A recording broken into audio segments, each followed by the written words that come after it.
Acá la discusión tiene que ver con cuáles son las políticas públicas que hacen mejor vivir a la gente y cuáles son las que hacen peor.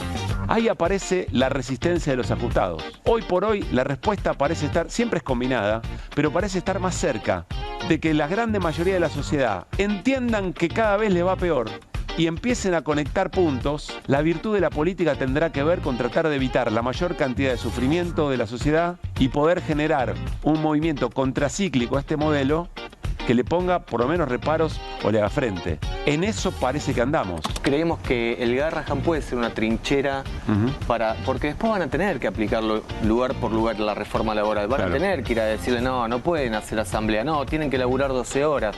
Bueno, nosotros creemos y tenemos la responsabilidad de que sea un punto de apoyo el Garrahan para el resto de los sectores que están peleando. Como dijimos, el domingo fuimos a acompañar a los laburantes de FATE porque no somos isla. Creemos que nadie se salva solo y lo creemos realmente. El lobby minero, acordémonos, es uno de los lobbies más poderosos del planeta con muchas estrategias y eligieron el camino del silencio.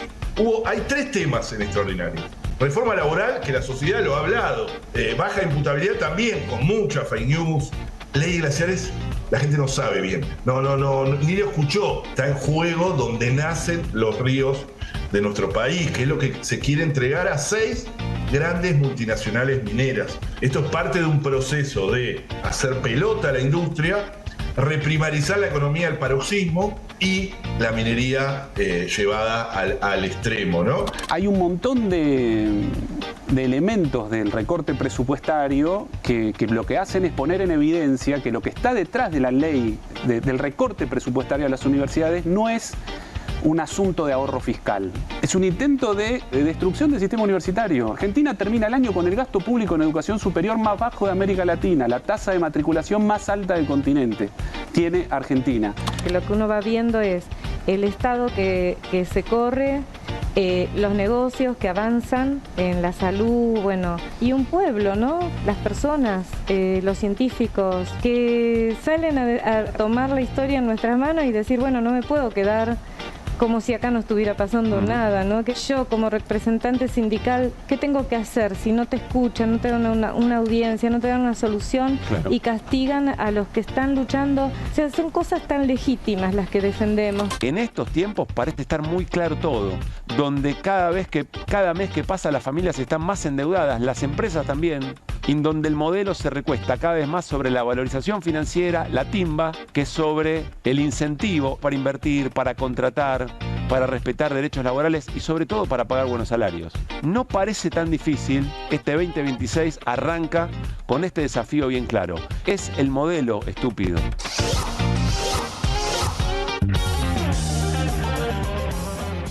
¿Qué tal? Gracias por estar allí. Nos reencontramos aquí en QR. Buenas noches, bienvenidas y bienvenidos. Hola Irina Hauser, ¿cómo estamos? Hola, muy buenas noches. Guido Bambini. ¿Cómo estamos? Hola. Otra vez buenas noches. Eso último que decíamos ayer, gran libro, por otra parte, en las voces del capítulo anterior, en las escenas del capítulo anterior, que todo está como tan claro. Y recién decíamos con Guido, todos los días aparece una escena nueva que invita no a quedarse en cuál es la fábrica que cierre, cuál es la fábrica que suspende, sino en la matriz, en esto que decíamos del modelo. Claro, y cuando aparece esta escena, tan reiterada y tan clara, la pregunta es, ¿y cuál es la respuesta?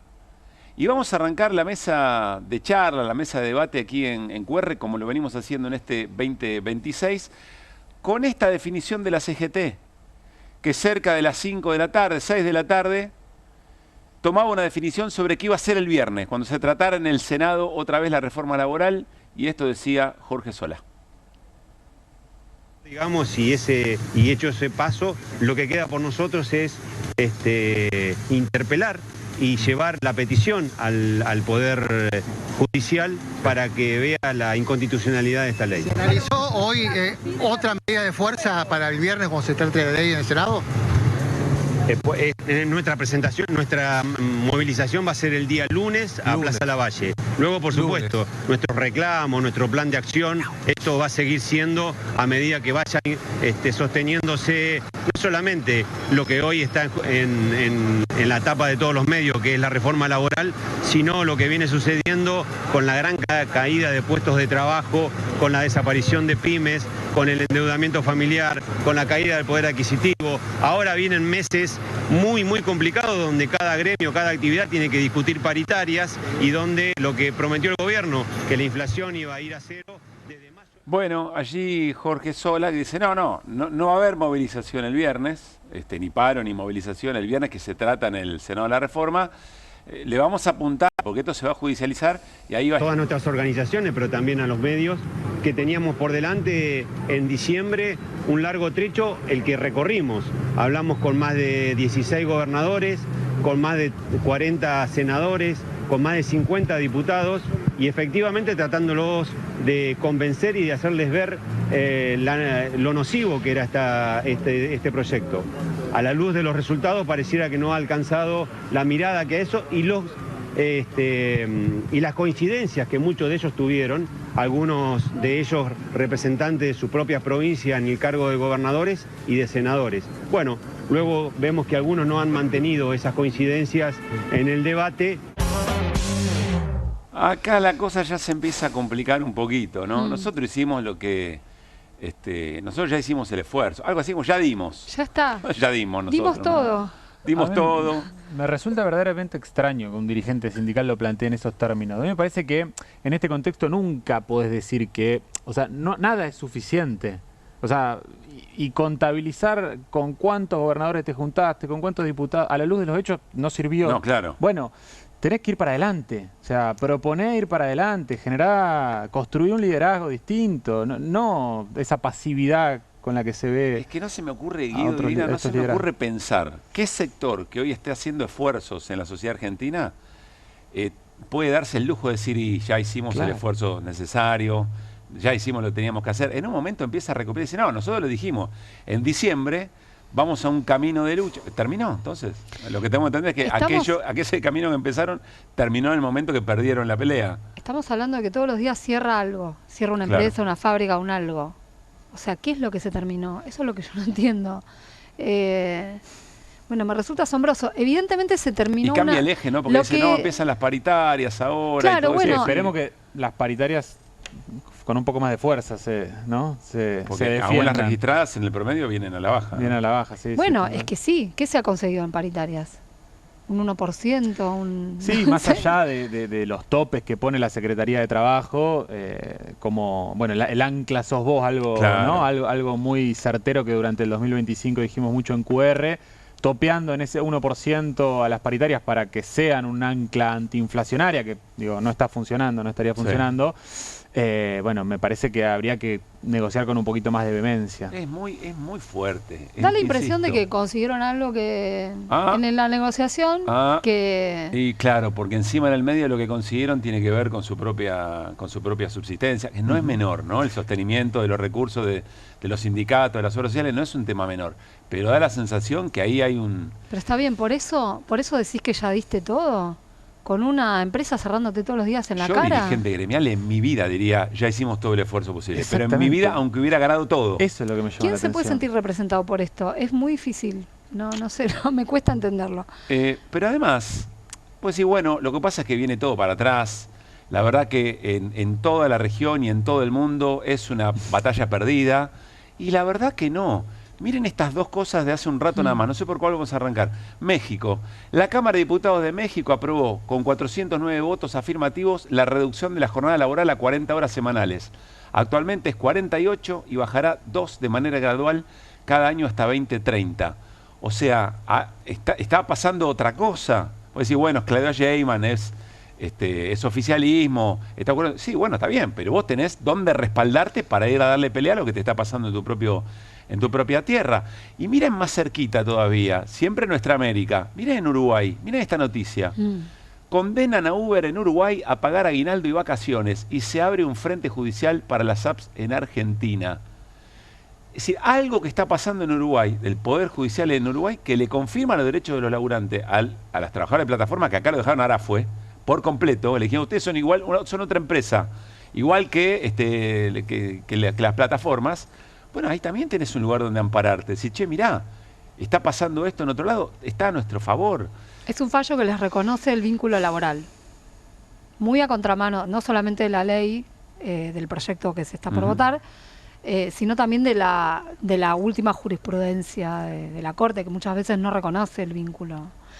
Sobre todo, por ejemplo, de monotributistas, ¿no? De aplicaciones no hay demasiado antecedente, pero... De Uruguay, decís. Es en esa línea. No, o sea, en Uruguay el fallo que sale reconoce el vínculo laboral. Sí, claro. Reconoce la relación laboral. Acá no se tiende a no reconocerla. Por ende, los derechos que le corresponden Claro, según por la supuesto. legislación. Y va a empeorar Uruguay. con esta ley. Porque esta ley, digo, oficializa, que digamos, lo saca a los trabajadores de plataforma de la ley de contrato de trabajo en el primer artículo expresamente, y hay un apartado específico, un capítulo específico en donde la modalidad actual queda, digamos, amparada bajo una ley. Así es. No, acá han logrado el maravilloso efecto de hacer creer que te beneficia no tener ninguna clase de vínculo ni de protección en la relación con Uber o con la plataforma que sea. Al grito de somos pares, Sí. estamos negociando en igualdad de condiciones. Como todo el espíritu de la ley, ¿no? Con las horas, con el banco de horas y las vacaciones y demás. Miren, podemos hablar y hablar, pero el fotoperiodismo lo logra, sintetiza en una imagen casi todo lo que hay por decir. Matías Baglietto, el colega que consiguió esta tarde esta foto. Ese es Gerardo Martínez, el secretario general de la UOCRA. Entrando o saliendo de la reunión, donde se decidió que ya se había hecho todo el esfuerzo por parte de la CGT. No hay mucho más que agregar, ¿no? Ahora, nos mete en un debate que por supuesto atraviesa a toda la política en la Argentina o a la representación política en la Argentina. Primero quiero ir a Rodolfo Aguiar, que es el secretario general de ATE Nacional. Si alguien tenía todo para perder al comienzo del gobierno de Milei, todo para perder, era efectivamente no solamente los laburantes del Estado, sino sus representantes. Porque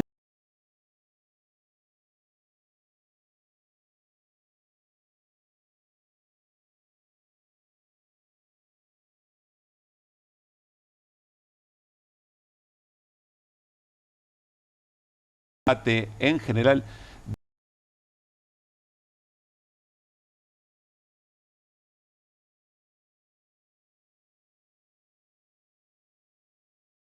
en la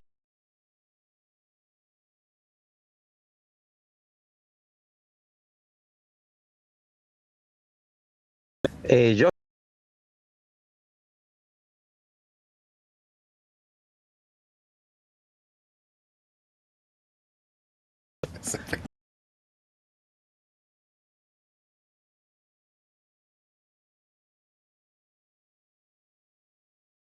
Rodolfo, no. Para zafar de la peluca hay que tener dignidad, ¿o no, Rodolfo? Bueno, por supuesto, hay una malversación instantánea del voto que es intolerable, que no se puede digerir. Cómo están malversando el voto popular a algunas y algunos peronistas por estos días. Hay algo muy interesante, me parece, y ya abrimos a la mesa otra parte del debate, que es esto de pensar a largo plazo, es decir, tratar de salir de lo que parece hoy todo derrota y lo que parece no tener incentivos para hacer un esfuercito más, ¿no?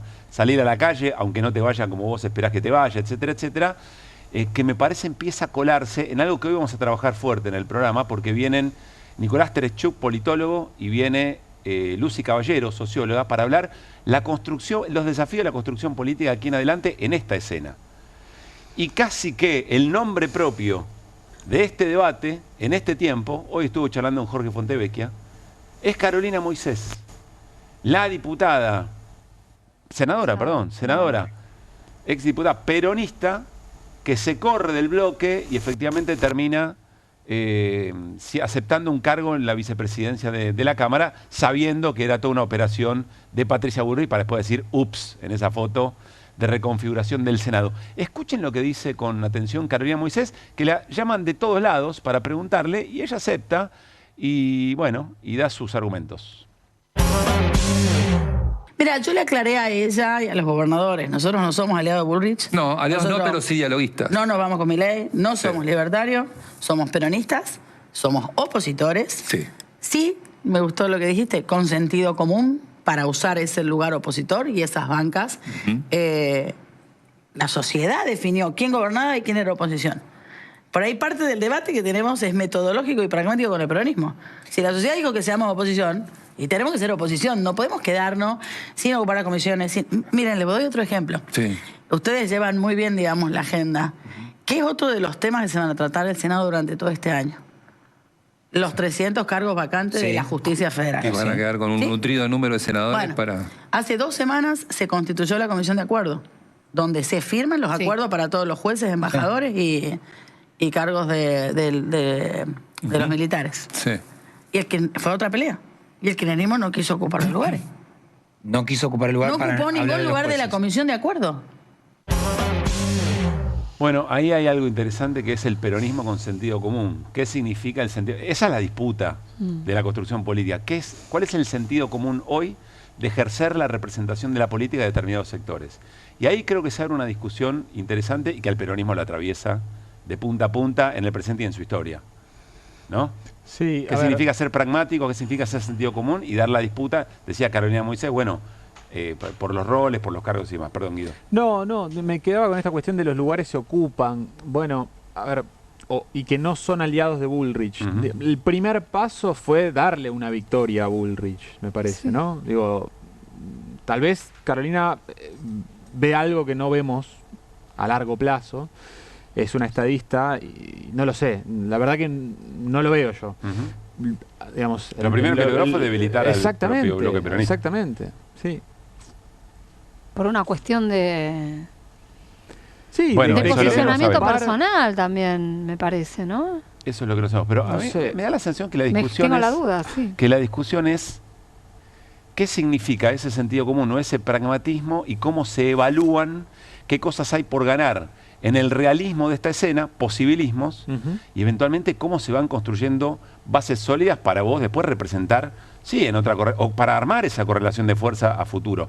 Porque hay un bloque que, vamos a suponer que tiene razón Carolina Moisés y que al final del camino había que ocupar esos lugares. Pero después hay todo un cuerpo político que representa tus ideas, que decidió otra cosa. Entonces ahí las cosas me parece que empiezan a complicarse un poco. Es lo mismo que la CGT, ¿no? Bueno, esa pelea ya la perdimos, dirá Sola, ¿no? Entonces tenemos que ir el lunes. El Pero además, esfuerzo ya lo hicimos. me parece que está bien, ella está hablando de la futura votación de pliegos de jueces y demás. Sí. Pero tenemos un presente muy complejo y solo con promesas de deterioro para la gente, ¿no? Digo, ¿y ahora qué? Digo, no solamente la ley de reforma, digo, la de la reforma penal juvenil, la de la ley de glaciares. Sí, yo creo que esta movida de Carolina, la verdad que, digamos, debilita aún más el bloque opositor en el Senado y me parece que lo lleva al peronismo a su versión más débil, te diría, no solamente por este punto, pero digo, su versión más débil desde el retorno a la democracia probablemente, sí, ¿no? Carolina Moisés es un nombre propio de este momento. Exactamente. Bueno, vamos a ver qué vota mañana, ¿no? Y antes También. de ayer fue Cuader. No digo que sean las mismas razones, por favor, pero quiero decir... Bueno, pero y antes fue Bocio, ¿no? En otro momento, y Cuader votó la ley bases. Cuader se empezó a correr y votó la ley bases y después apareció en Paraguay con... Olvídate del baúl. Bueno, está bien, pero un votó la ley peronista bases. que habilitó... Dio el voto que faltaba. Así es. Dio el voto necesario. Por eso quiero ver qué hace Es Carolina muy importante Moisés seguir, mañana. Exactamente, es muy importante seguir ¿Qué va a hacer mañana? sí, cómo Sí, voten. Insisto, a mí los nombres propios, qué sé yo, me interesa la lógica, la dinámica de esa representación, que en algún momento podés entender algún matiz, las responsabilidades de gobernar, pero hay escenas me parece que son pasa o no pasa, blanco o negro, ¿no? Son bisagras. En medio de toda esta situación, como si le estuvieran queriendo mandar un mensaje al gobierno, che, mirá que acá hay algo que estamos intuyendo que se va a ir un poco de las manos. Miren lo que pasó hace un rato en un canal colega. Entonces, en ese más y menos, la velocidad de destrucción de empleo y creación de nuevo empleo, ¿se compensa sí o no? Sí.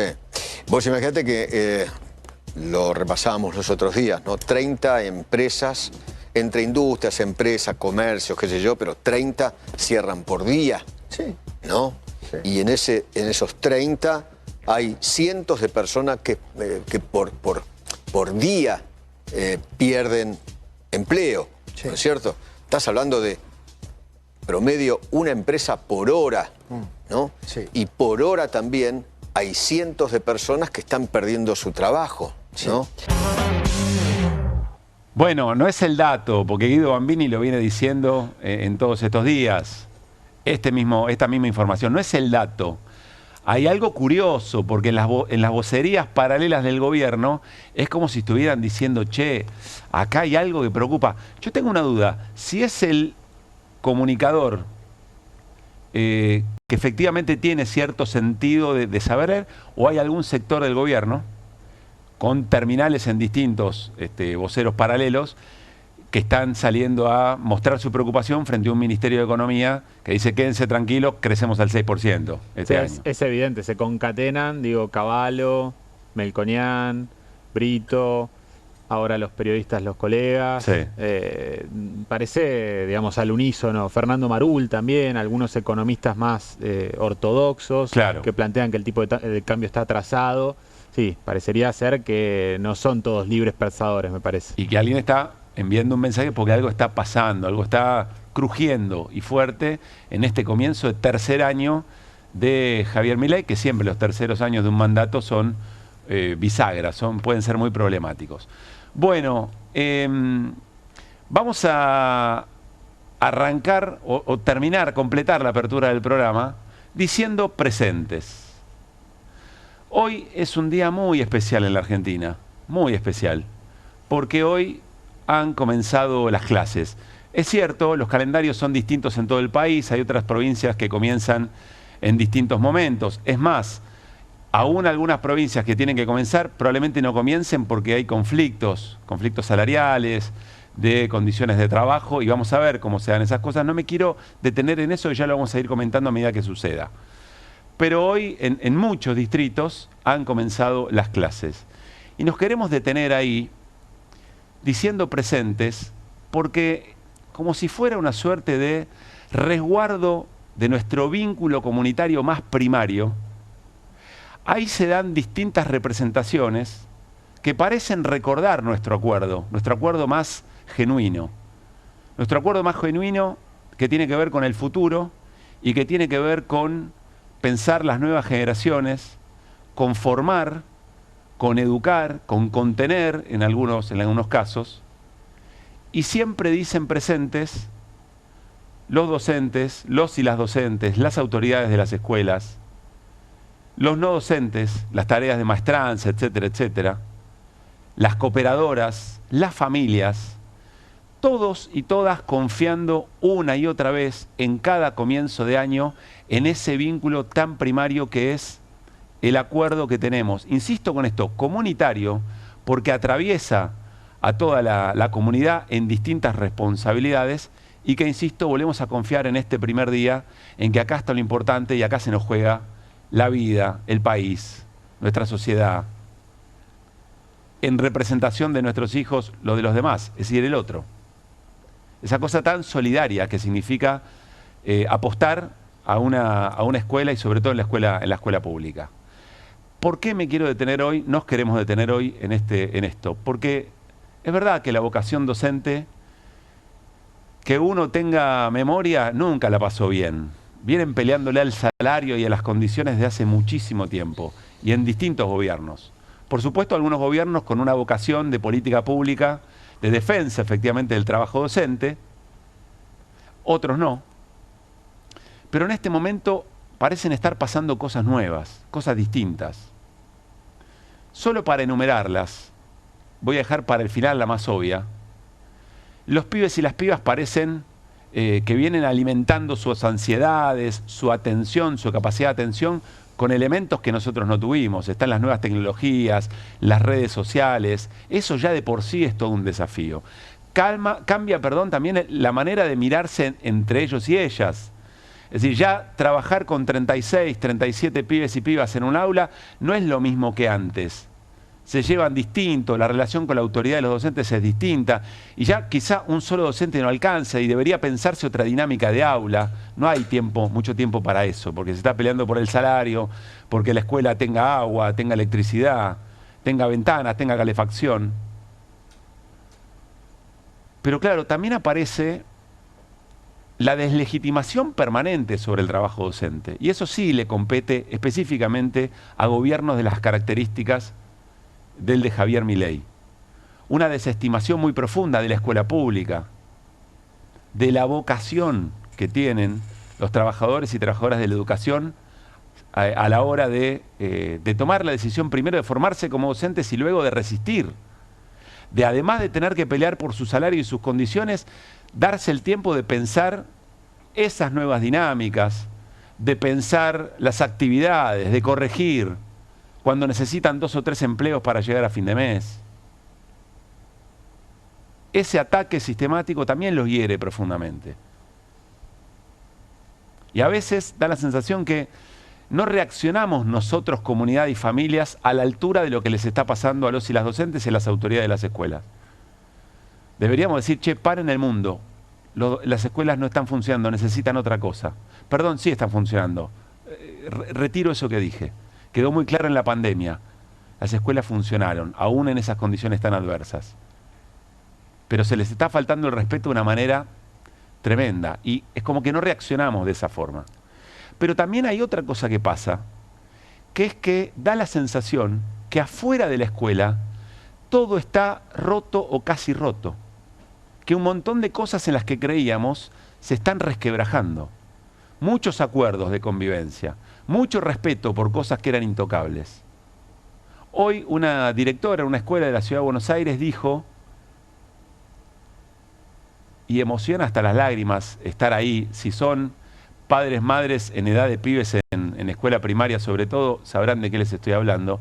Esta directora dijo, nos deseo a todos y todas un gran año, un buen año. Y aclaró, no solamente a docentes, no docentes, nosotros autoridades, también a las familias. Como si estuviera explicitando que hay cosas que de afuera vienen muy lastimadas y que en el deseo de que nos vaya bien a todos, ya por fuera de ese fuerte, de esa fortificación que es la escuela, que parece contener a nuestras pibas y a nuestras pibas de todo eso que está pasando afuera, como si estuviera dándoles un mensaje de ánimo a las familias, no aflojen. Y reconociendo también lo que está pasando. Porque las cosas que estamos viviendo lastiman no solamente la materialidad de las familias, la materialidad de la comunidad, los vínculos, el autoestima. Las charlas familiares quizás suben de tono porque las cosas son muy difíciles. Queremos honrar una y otra vez, lo hacemos siempre en QR, pero en este comienzo de clases honrar a los y las docentes y a las autoridades de las escuelas. Honor. Nos sacamos el sombrero por demostrarnos una y otra vez que vale la pena, que tiene sentido, que hay esperanza y que esa esperanza nace en esos lugares de resguardo comunitario.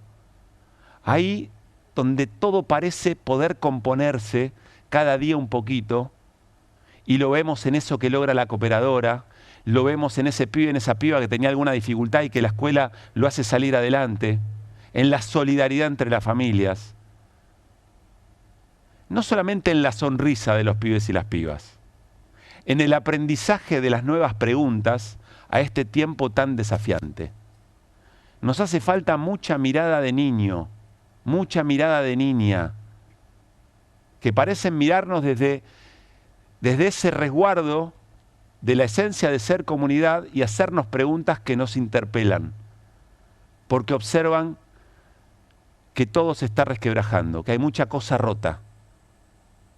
Y ahí la escuela, los y las docentes, las autoridades, todos los que son parte de esa escuela, parecen renovarnos el mensaje de esperanza año tras año. Gracias. Honor. Perdón por tan poco, pero acá estamos, intentándolo siempre, en la parte que nos toca. Arrancamos QR con las voces del día. El correlato de la reforma laboral va a ser en educación, una ley de libertad educativa que directamente va a destruir la educación pública en Argentina desde Sarmiento hasta la fecha. Perdimos más o menos el 40% del salario. Se están yendo del país los cuadros más formados. Puede ser una vez más. Sí. En lo que va el día, ¿solo vendiste 3 aguas? 3 aguas.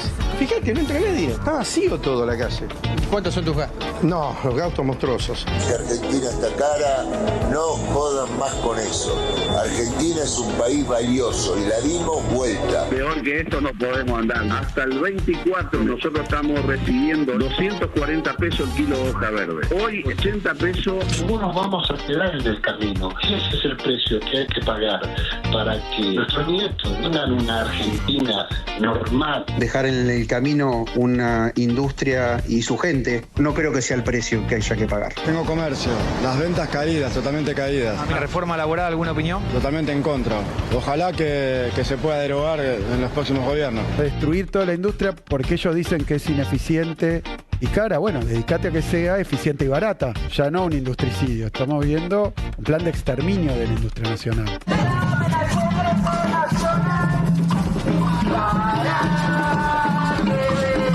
Tenemos derecho a ser la Argentina nada más que agrícola ganadera. Esto tiene el apoyo de algunos gobernadores. Tenemos la duda también con respecto a cómo se está comportando la CGT. No nos vamos con Milei, no somos libertarios, somos peronistas, somos opositores. Sí, con sentido común. Yo sé que la peluca está de moda, no se la pongan. Como toda moda va a pasar. Gente se endeuda con tarjetas, en supermercados, comida, impuestos, la plata no alcanza. Así estamos los argentinos, pasándola bastante mal. ¿Apoyaste al gobierno de Javier Milei? Claro que sí. ¿Y ahora lo seguís apoyando?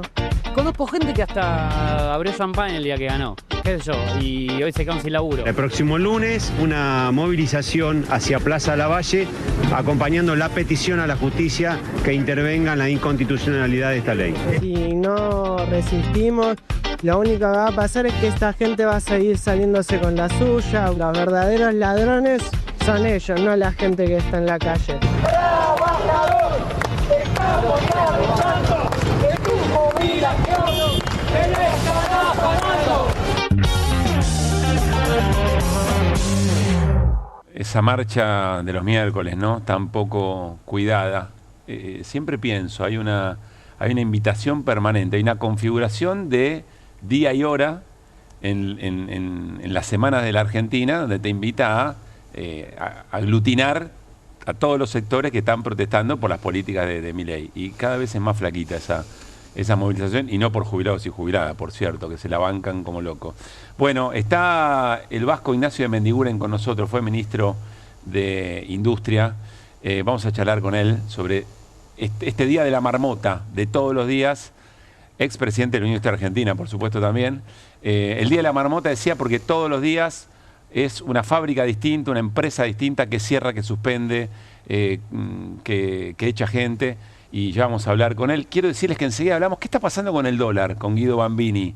Nos va a explicar un poco el momento financiero también del plan económico. Y la causa Cuadernos, ¿se acuerdan? La causa Cuadernos tiene novedades.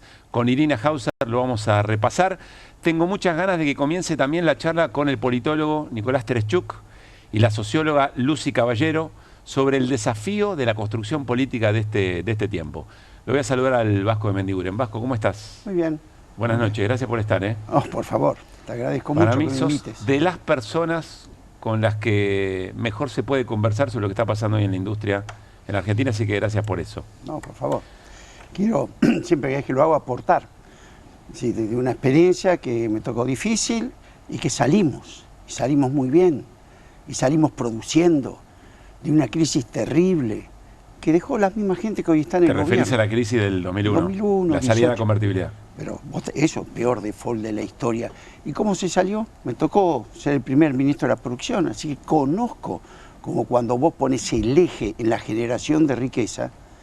Argentina pasó de la peor crisis social, política y económica al periodo de crecimiento más largo, 2002-2011, con un crecimiento del 78% del PBI, ni dolarizaste, ni vendiste el Banco Nación, ni vendiste el Banco Provincia, y te desendeudaste. Bueno, modelos, ¿no?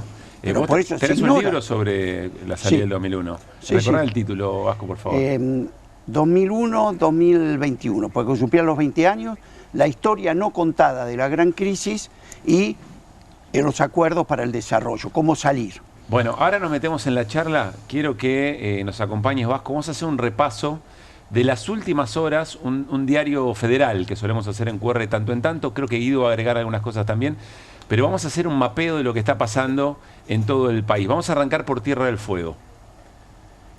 La noticia: toma y suspensiones agravan la crisis fabril en Río Grande. Esto lo hemos contado en estas horas. La planta electrónica Aires del Sur ocupada de manera pacífica por sus 110 trabajadores, falta de pago de salarios, incertidumbre sobre continuidad laboral. La textil Sueño Fueguino suspendió a todo su personal por 3 meses, impacto de las restricciones al régimen de promoción industrial y profundiza un escenario que ya había dejado cierres y despidos en la ciudad. ¿Qué más? Chubut. Defender Aluar es defender la fuente de trabajo de miles de madrinenses. El intendente de Puerto Madryn, Gustavo Sastre, hizo pública su posición en redes sociales sobre este tema. Deja en claro que defender Aluar es defender la fuente de trabajo de miles de madrinenses. Esto tiene que ver con el hecho de haber levantado el gobierno la medida antidumping que gravaba con un arancel del 28% las importaciones de hoja de aluminio provenientes de China. ¿Qué más? Nos vamos a Salta. Minería en Salta. Ex trabajadores de Eramine se manifestaron exigiendo apoyo al gremio ante despidos. Minera francesa despidió operarios y contrató personal de una empresa tucumana a menor costo. La empresa se desligó de responsabilidad confirmando que las indemnizaciones fueron abonadas. Esa es la Asociación Obrera Minera Argentina. Más allá de lo particular, acá miren lo que ocurre. ¿Cuántas veces hablamos del riesgo de romper lo federal? De la provincialización extrema. Laburante de Salta contra laburante de Tucumán, es terrible las consecuencias que puede tener situaciones como esta. ¿Qué más? Nos vamos a la provincia de La Rioja. Crisis industrial. Si seguimos así, todas las empresas van a desaparecer. El vicepresidente de la Unión de Industrias Riojanas, Juan Carlos Serrano, analizó el martes el duro informe donde destaca que La Rioja es la provincia donde más empresas cerraron desde la era Milei. El impacto de los trabajadores, las pérdidas de fuentes laborales en industrias del norte argentino y la crisis económica que se agudiza en las familias. Creo que esto, Guido, era en relación a la población, ¿no? En términos relativos, es decir, cuántas empresas había antes del inicio de la gestión de Milei y cuántas empresas hay ahora. Sí. La más perjudicada es La Rioja, en términos absolutos, por la magnitud que tiene, la provincia de Buenos Aires, efectivamente. Próxima, nos vamos al Chaco. La UTA advirtió que podría haber un nuevo paro si no completan el pago a los choferes. Si los choferes no reciben el resto del salario que les deben, irán a paro. Sin embargo, no anunciaron posible fecha, adelantaron que en las próximas horas se conocerán más detalles. Acá porque conflictos de todo tipo, y seguramente tiene que ver con la negociación con la propia provincia, aumento de tarifas o más subsidios, etcétera, etcétera. Evidentemente es el cuello el que lleva la crisis y la recesión. ¿Qué más? Misiones, provincia de Misiones. Crisis en farmacias. Advierten que está en riesgo la provisión de medicamentos del PAMI en Misiones. La titular del Colegio de Farmacéuticos de Misiones alertó por atrasos reiterados en los pagos del PAMI y aseguró que la cadena de pago está rota. Denuncian deudas acumuladas, cortes de droguerías y farmacias que evalúan dejar de atender obras sociales. En otro momento nos hubiéramos detenido. ¿Qué es lo que pasa con la UTA y las empresas de transporte en el caso anterior? Aquí, ¿qué es lo que está pasando con la industria farmacéutica? Pero lo que estamos viendo, porque esto pasa a nivel nacional, es que todo parte del mismo patrón, o de una economía que está estancada o en recesión, y sobre todo los ajustes presupuestarios, más la crisis del bolsillo de trabajadores y trabajadoras. Santa Fe, la baja demanda y la menor actividad profundizan el escenario recesivo en la industria. Capacidad instalada en niveles reducidos configuran escenario complejo para la industria santafesina. Mariano Ferracini, integrante de la Federación Industrial de Santa Fe y de la Unión Industrial Argentina. Y nos quedamos en Santa Fe. Rosario, el empleo formal en Santa Fe, Rosario Plus quise decir, perdón. El empleo formal en Santa Fe sigue en retroceso. Cerraron 2.300 pymes. Los primeros 3 meses de gestión muestra caída de empleadores y trabajadores registrados, fuerte impacto en pymes y sectores claves. Catamarca. Hola Jalil. ¿Qué tal? ¿Cómo anda? Cerró la fábrica de heladeras Neva. Esto es de hoy, ¿no? Sí. Miércoles 25 de febrero. Cerró la fábrica de heladeras Neva. En Catamarca, 56 trabajadores ocupan la planta. Y la última, también de este rato, denuncian despidos masivos en PwC Argentina, se multiplican los sectores en crisis. ¿Qué es PwC? Es una consultora, una de las... PricewaterhouseCoopers. Sí, son las Big Four, se las conoce, es una de las Big Four, las principales consultoras a nivel mundial, que despidió hoy 40 trabajadores de Argentina. Argentina tiene muy buenos recursos humanos para este tipo de tareas contables que hace PwC. El tipo de cambio bajo genera costos muy altos para este tipo de consultoras y bueno, la verdad que se desprendieron, así lo expresaron, de 40 trabajadores. Problema sistémico, es decir, problema de modelo más allá de la gestión de cada una de las empresas. Entonces uno espera que los dirigentes empresariales asuman la posición, asuman el liderazgo frente a lo que ocurre. Natalio Grimman es el titular de la Cámara Argentina de Comercio. Ayer veíamos en el estimador de actividad económica que comercio está para atrás, porque la demanda, porque el consumo está para atrás. Seguramente enojadísimo, a ver qué dice. En ese momento, cuando estaba el plan platita con los anabólicos, como les decía, el consumo volaba porque la gente sabía que el dinero en el bolsillo le quemaba y había que salir rápidamente a desprenderse. Hoy eso no sucede, los precios están estables y es cierto, el consumo ha mermado, pero las expectativas de a poquito sabemos que esto va a funcionar. Y es cierto también, nosotros somos conscientes, es duro reconocerlo, que algunos vamos a quedar en el camino, pero ese es el precio que hay que pagar para que nuestros nietos, nuestros hijos tengan una Argentina normal, un país que progrese con futuro. Yo creo que vale la pena. Vasco, ¿qué opinas de lo que dice Natalio Grimman? Duele, ¿no? Primero que yo sepa, han cerrado más de 50.000 kioscos en la Argentina. Me parece que es la Cámara de Comercio. Se van los supermercados más grandes del país. Es la Cámara de Comercio. Pero también me gustaría contestarle, perdóname, al plan Platita. A ver. Cuando dice, porque con el plan Platita le ponían plata a la gente y por eso consumía. ¿No entendió el plan Plata Dulce? Que se llevaron 30.000 millones de dólares que le pusimos a los que vinieron al carry trade. Eso fue mucho más serio, ¿eh? Un presidente de la bolsa, nosotros lo tenemos que saber. El plan Platita puede estar bien o mal, pero ¿qué era? Ponerle pesos a la gente para que consuma. El plan Pata Dulce le pusiste mínimo 30.000 millones de dólares a un grupo para que se la lleve. Segundo, cuando vos estás en una cámara de esta magnitud, tenés experiencia de lo que pasa en el mundo. Entonces, cuando vos ves que lo que vos querés defender, porque con eso tus nietos le va a ir bien, y hoy querés sacrificar, esto ya nos lo contaron muchas veces, ¿no? Bueno, ver a Tato Bores, viste que de tanto repiten lo del ajuste. No hay un solo país del mundo desarrollado que haga, pida o imagine lo que dice Grimberg. Si a él le gusta a Estados Unidos, viste que ahora gusta a todos los países desarrollados, hacen exactamente lo contrario. Hoy defienden su capacidad productiva, defienden su empleo.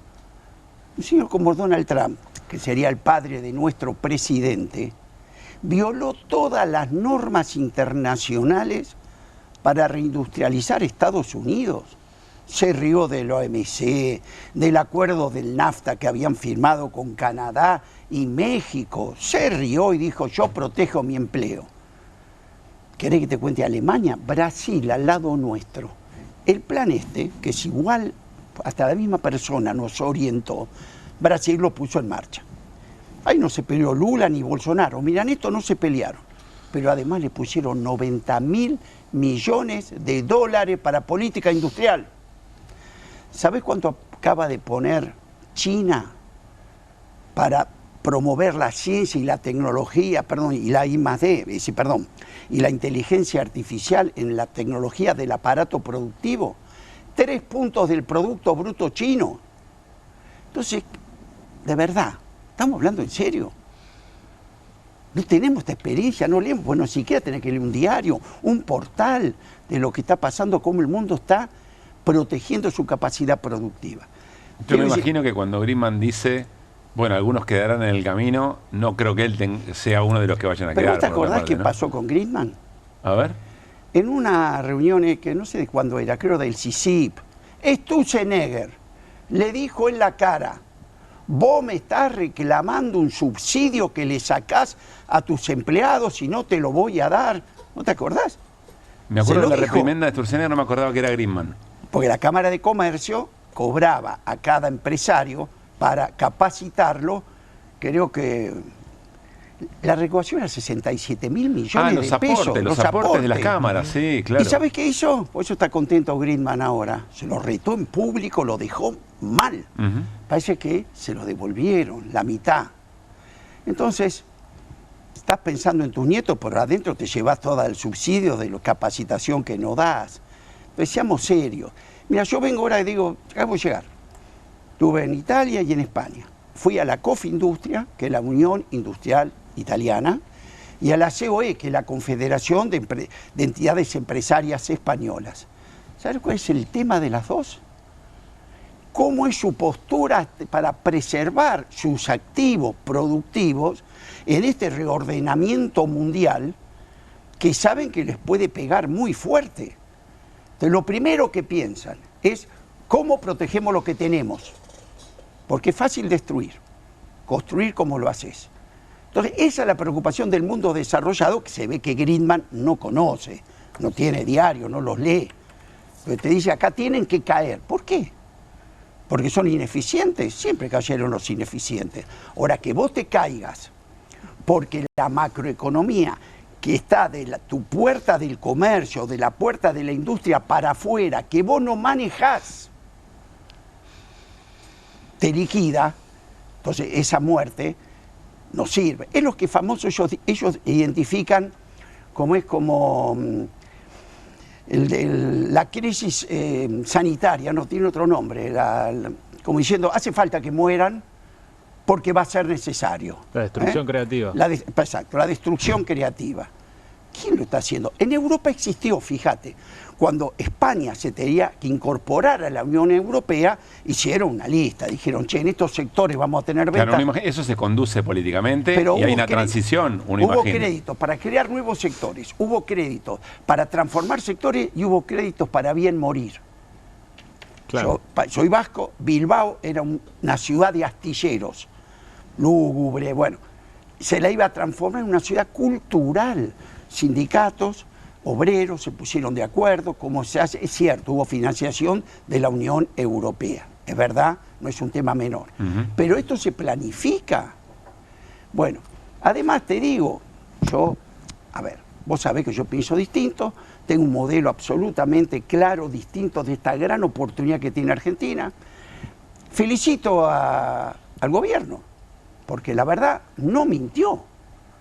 Ya hizo todo lo que tenía que hacer con los jubilados, con los discapacitados, nos compró aviones por no sé cuánto chatarra danesa, por no sé cuántos millones de dólares, pero no le dan a la universidad. En materia de esto, aprueba una reforma laboral que más promover el empleo, promueve el desempleo. Promueve sacar a la gente, no entrar gente. Ahora, Vasco, del otro lado... Ahora, ¿dónde estamos nosotros? Sí. Pues vamos a esto. Él ya está, no lo comparto, pero lo valoro. El tema es dónde estamos nosotros. Pero espera, para empezar a hablar de ese otro modelo, hoy también hubo un testimonio que llamó mucho la atención. Lo recoge el propio presidente Javier Milei en un posteo, creo que lo tenemos, Juli, para compartir, de un empresario también de venta de neumáticos que dice, nosotros la vendíamos 3 veces más. Nosotros no la llevábamos toda, por aquello de pescar en la pecera, etcétera, etcétera. Pero me interesa que lo compartamos porque creo que es importante. Y hasta el propio Milei lo toma claro. A su favor. A ver si lo podemos compartir, dale. ¿Me explicás cómo, lo cual indicaba que eran un robo las cubiertas? Eran carísimas. Soy el primero en reconocerlo. Y yo digo que estaban robando las multinacionales, sí. Nosotros los empresarios, porque teníamos un marca que no era real, nunca ganamos tanta plata en ese sentido como cuando nos permitieron hacer lo que estábamos haciendo. Veo bien lo de Schwarzenegger cuando dice que va a obligar a todas las empresas a adecuarse a una rentabilidad normal, que sería alrededor de un 20%. En un momento estamos marcando con un 60-70%. Al bajar la rentabilidad que está en todo el mundo. ¿Cuánto es la rentabilidad normal? Bruta, sí. Bruta, después viene todo. Antes de impuestos. Sí, bruta antes de impuestos es. Antes de impuestos. Sí. Tenemos que marcar no menos de 22%. Porque los impuestos en Argentina no son los impuestos que puede tener Europa o Estados Unidos. ¿Y después de impuestos cuánto te queda? No, queda muy poquito. Pero ahí, aunque quede poco, uno no tiene que buscar el volumen y aparte el servicio. El servicio es un adicional muy grande.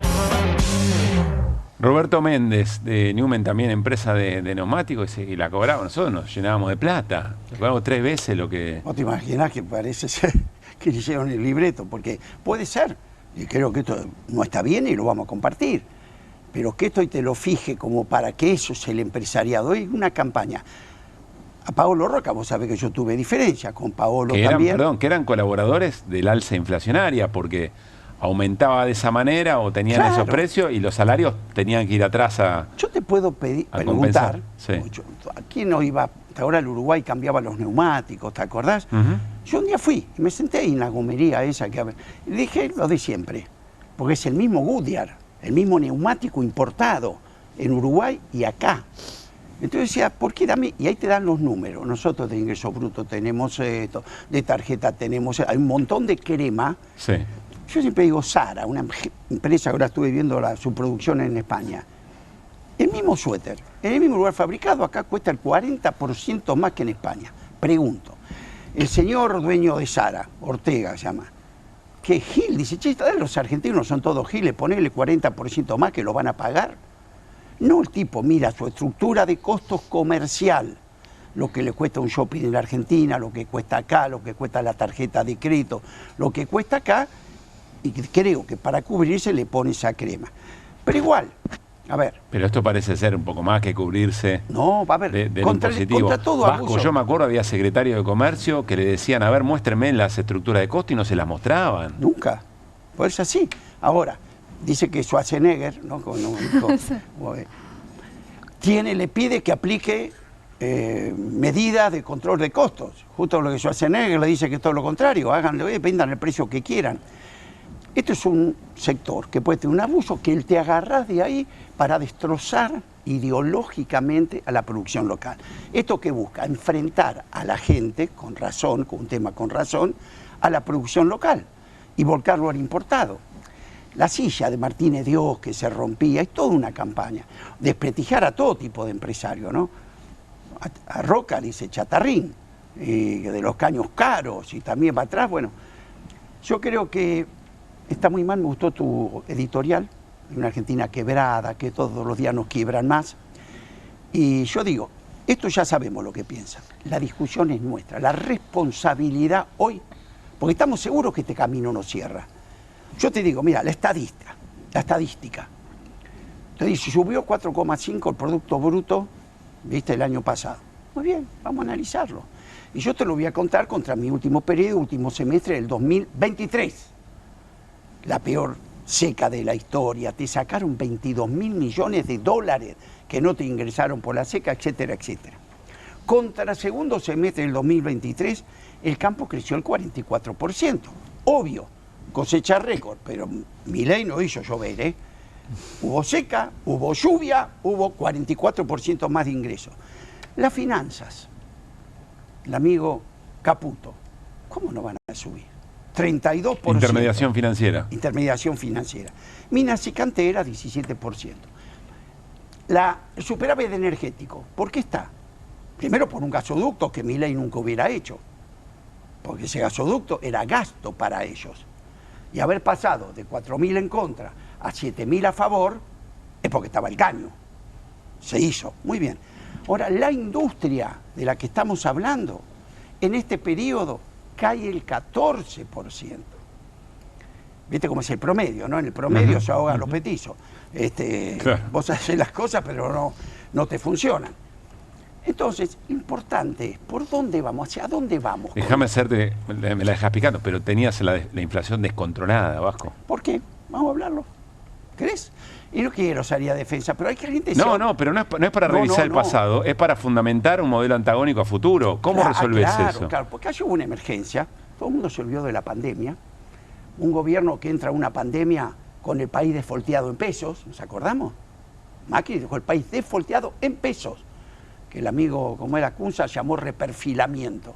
Desfolteado en dólares porque no podía levantar esa deuda con el Pero fondo. espera, voy para adelante. Suponete vos tenés una política, para adelante, tenés una política de salario, que mejore el mercado interno y por ende mejore la venta de las empresas que producen.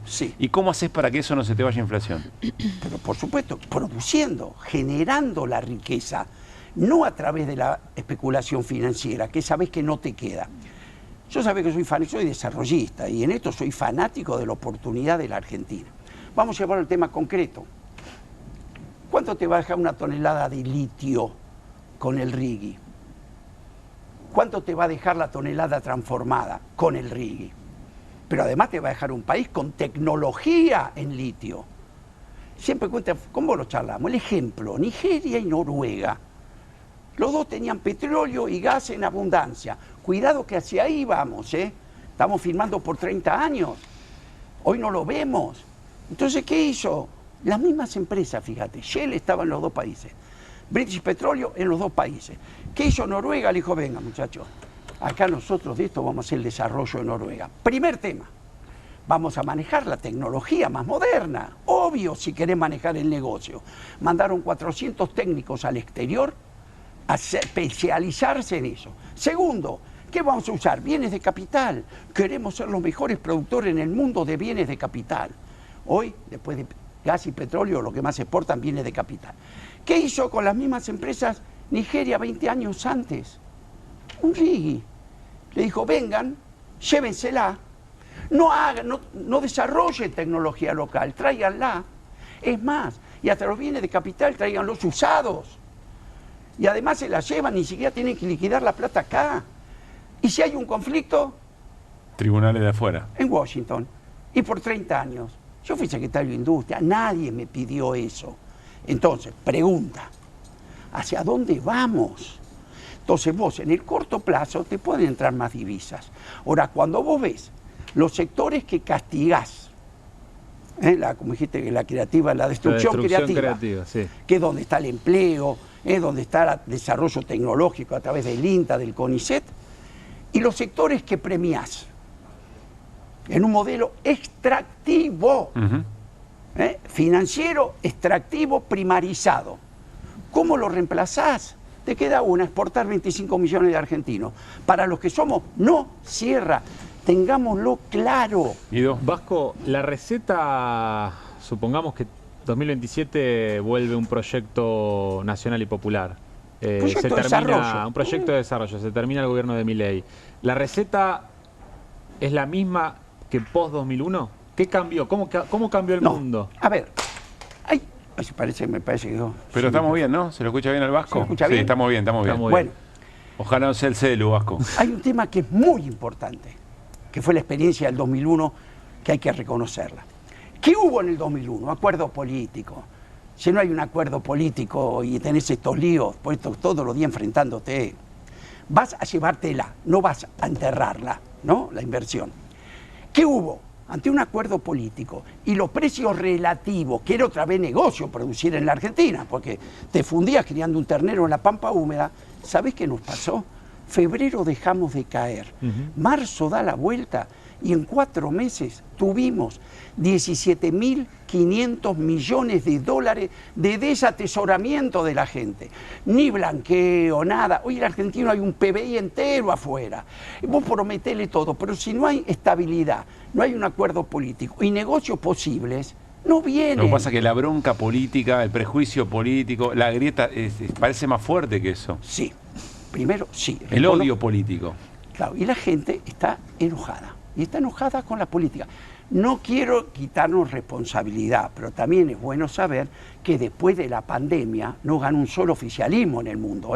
La gente se enojó con la política y mirá los cambios. Hasta Merkel se la llevó. Acá calculá con los problemas que teníamos. Ese es un tema. Y el otro es verdad, por eso que nuestra responsabilidad es enorme de poder mostrar a la gente, ser creíble con nueva gente, comunicando como ellos comunican. Son muy buenos. Los algoritmos, el TikTok, la llegada de que se acabó la reflexión, se acabó... Bueno, ese es nuestro desafío hoy. A ver, Vasco... Pero la verdad, la suerte que tenemos los números para probarlos, ellos no lo tienen. Ellos no me van a poder probar que con un RIGI, que las provincias le van a dejar un 3% de lo que sacan, y el resto de la industria me la destruyó. ¿Ahora qué está haciendo? El conurbano, ¿qué fue? Fue la industrialización de los 40. Las empresas industriales se instalaban alrededor de Buenos Aires y la gente del interior vino.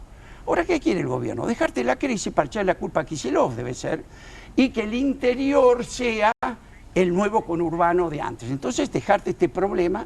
Entonces yo digo, hacer los números, pues son números. ¿Cómo vos, exportando el litio, exportando el gas, viste, a granel, vas a dar vuelta 40% de pobreza? ¿Vas a recuperar la educación? ¿Vas a recuperar la salud?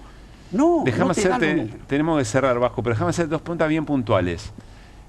Amo la tecnología, me encantan las cosas que veo de lo que puede hacer la inteligencia artificial, pero a la hora de planificar el desarrollo de un país, parece que se viene encima una muy, muy fuerte. ¿Qué estás pensando vos sobre eso? ¿Qué estoy pensando? Para ser claro, mucho aumento de productividad, menos necesidad de laburo Nuestra gran humano. oportunidad, ¿dónde pasa? La gran oportunidad. Yo digo, hoy tenemos la cantimplora de agua en el desierto y nos la estamos agujereando. Ejemplo, los conflictos en el mundo no hace falta que te hable, ¿no? Estamos lejos de los misiles también y de los temas raciales. Segundo, gane quien gane, porque vos no podés influir en eso. Lo que vos tenés lo necesitan. Justo, Dios nos ayudó esta vez, litio, energía renovable. Ahora bien, ¿querés ser dueño o inquilino de eso? ¿Querés sentarte y Vos negociar? estás hablando de que como... tenemos los recursos e insumos, minerales, críticos, etcétera, para el desarrollo de inteligencia artificial. Pero ¿qué tenés que hacer? Claro, la inteligencia artificial la podés aplicar donde vos tenés la ventaja comparativa, pero no se la dejes a otro. La inteligencia artificial la tenemos que hacer acá con el litio, con el gas, con una planta petroquímica. Pero digo, tenés que pensar también qué vas a hacer con todos esos laburos que ya no lo van a hacer las personas. Sí, vamos, por eso. El plan es, para si un día venimos y lo charlamos, porque a mí me Esto preocupa. mismo es un programa entero, claro. No, porque a mí lo que me preocupa, claro que es la transición. Pues yo te plantea al otro lado del río, pues si tu aguas en la mitad, ¿de qué te sirven los proyectos que haces? Entonces, lo primero es tranquilizar a la gente. Entre nosotros, el campo nacional, tiene que haber un acuerdo político, porque estamos dando una batalla no solamente cultural, económica. Elon Musk quiere tu litio, no quiere tu batería. Nidera no quiere tu aceite de soja o no quiere tu proteína, quiere tu poroto de soja. Si hoy le estamos mandando maíz a Brasil y le compra a McDonald's los nuggets de pollo a los brasileños, está claro que ese modelo es el que vos seguís empujando. Y ahora lo estás empujando con la nueva pampa húmeda, que es la minería, la agricultura, las energías renovables. Ahora, ¿dónde estamos nosotros? Este es el debate que tenemos que estar dando. Y a la gente le tenemos que llegar de la forma que haya que llegarle, con gente joven, con credibilidad. Pero no podemos dejar esta batalla. Mientras no la damos, seguimos firmando por 30 años. La última, casi de chisme. Vos que conocés a esa gente, ¿qué piensa Rapalini? ¿Qué hay en la cabeza del titular de la UIA en este momento? La UIA siempre fue, no pelearse. La única UIA distinta fue la mía. Yo me enfrenté. ¿Y qué hice? Junté al campo nacional. Mi casa era la jabonería de Vieta en el 2001. Lo junté a Casani con Moyano, juntamos a las 12 GT, la iglesia, Monseñor Primatesta nos cubicaba, el Consejo Interuniversitario Nacional, porque peleábamos contra el 1 a 1, peleábamos contra las privatizadas, pero hubo el campo nacional. Políticamente, radicales y peronistas dijeron salimos juntos. Y llegamos al poder. Instauramos ese modelo, no el de ni vendimos nación, ni privatizamos, ni hicimos todo. ¿Y cuál es lo importante? El éxito, los resultados. Creciste casi 80% del PBI, te desendeudaste, fuiste por el trabajo, no entregaste nada ni en nación, ni en provincia, ni dolarizaste. Por favor, está el ejemplo. ¿Qué fallamos? nosotros, el campo nacional. Vasco, gracias como siempre, y te tomo la palabra de venir y charlar específicamente sobre inteligencia artificial y desafío de la producción. Gracias. A vos. Bueno, nos vamos a ir a la pausa. Ojalá hayan escuchado Nicolás Tereshchuk y Lucy Caballero lo que hablamos recién con el Vasco de Mendiguren, porque evidentemente dice un modelo de desarrollo antagónico hay. Lo que necesita es conducción política, un espacio político que lo lleve adelante. De eso vamos a hablar con Lucy Caballero y Nicolás Tereshchuk en el próximo bloque. Guido Bambini, ¿qué está pasando con el dólar? Y atención, las falacias de la industria del juicio con Irina Hauser, después de la pausa. Movete a las promos que querés. Movete a las promos que buscas. Movete a Credicop. Las mejores promos de ahorro en supermercados y ahorro en combustibles todas las semanas pagando con los medios de pago Credicop. Más promos como estas, movete a nuestras redes. Movete a Credicop. Movete a un banco distinto. Banco Credicop Cooperativo. La banca solidaria. ¿Pensás que las subastas no son para vos? Son para todos, porque podés comprar y vender desde donde estés de manera rápida, fácil y confiable. ¿Querés participar de nuestra próxima subasta? En Pilar contamos con Mimuni, nuestra herramienta digital de atención ciudadana para solicitar turnos, realizar trámites y gestionar reclamos de manera ágil y cercana. Descárgate la app o chatea con nosotros por WhatsApp a través de 11 52 38 68 64. Las 24 horas del día. También podés acercarte a cualquiera de nuestros puntos Muni de lunes a viernes de 8 a 18 horas y los sábados de 9 a 15 horas. En Pilar seguimos acercando el Estado a todos y todas las pilarenses. Pilar presente con futuro.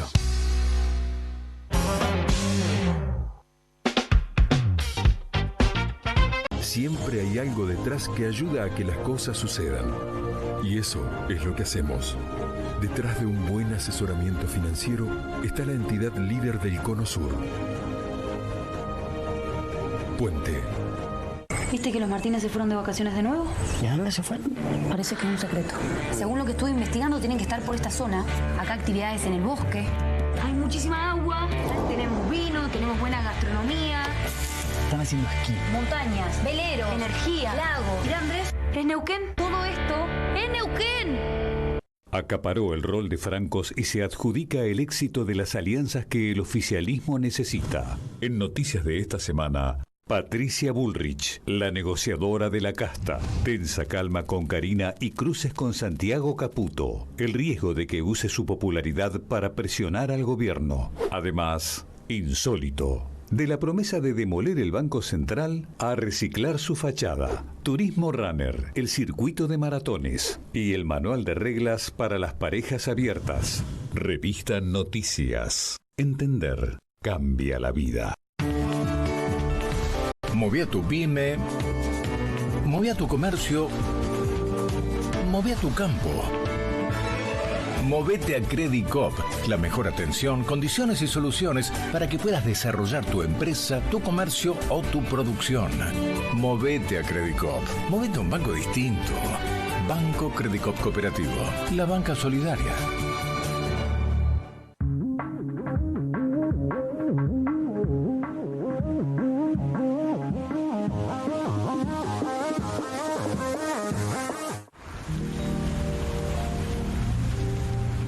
Bienvenidos al verano cordobés, naturaleza para hacer lo que querés, estrellas de folclore, rock, cuarteto de deportes y estrellas de verdad. Encontrar nuevos sabores, nuevas playas, nuevos amores. Un verano fácil para todos. Disfrutar más fácil.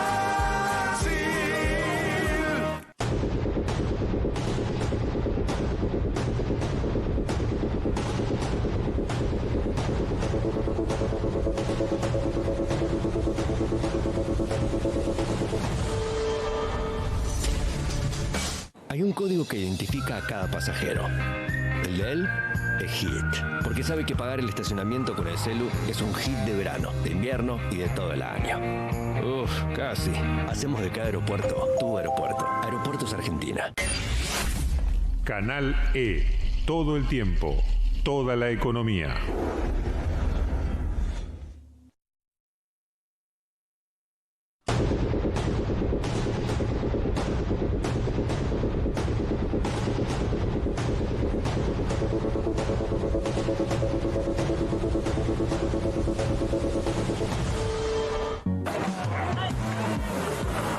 buen lugar, buena música.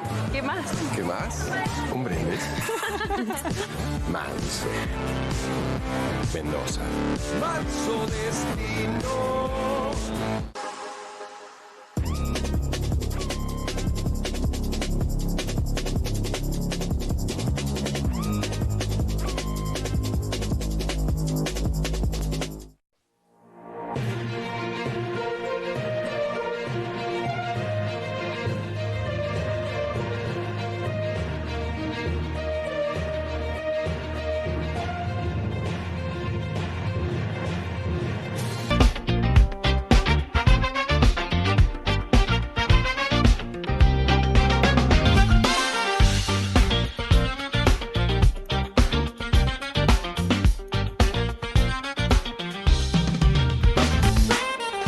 Bueno, gracias por estar allí todavía, porque vamos a hacer continuidad con el bloque anterior. Pasó el Vasco de Mendiguren y dijo, hay un modelo de desarrollo de cuidado de la industria local, de generación de empleo, de mercado interno, de mejora de salarios.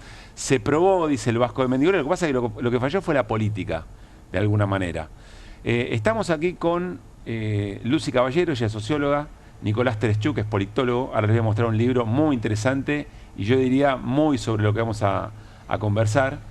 Y hay muchas preguntas respecto de cómo construir política en los tiempos en los que las provincias parecen atender su propio juego y hay dirigentes que asumieron para defender ciertos valores pero terminan haciendo otra cosa, con una cierta pragmática que hasta parece convencer a algunos.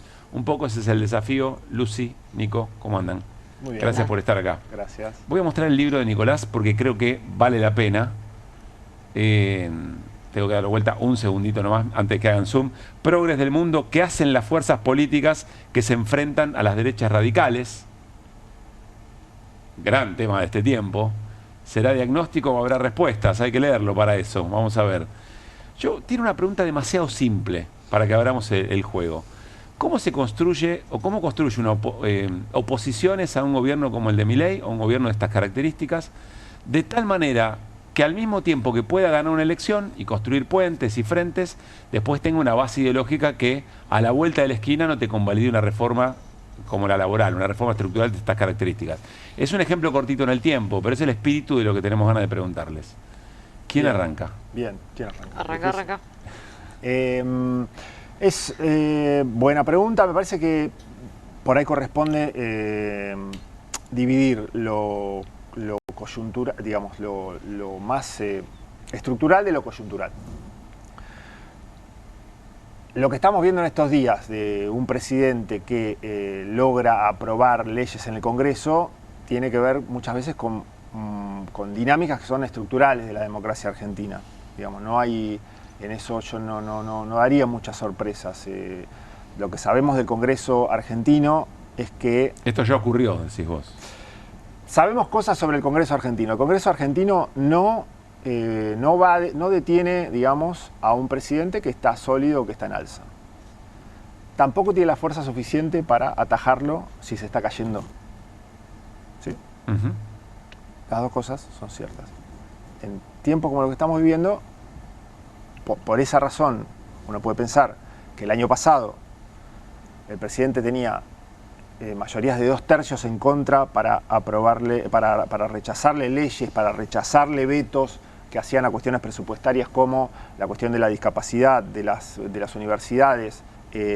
Los gobernadores amenazaron con aprobar leyes que le quitaban recursos a la nación para hacer obra pública. Esto no fue hace 200 años, fue hace 5 meses, 6.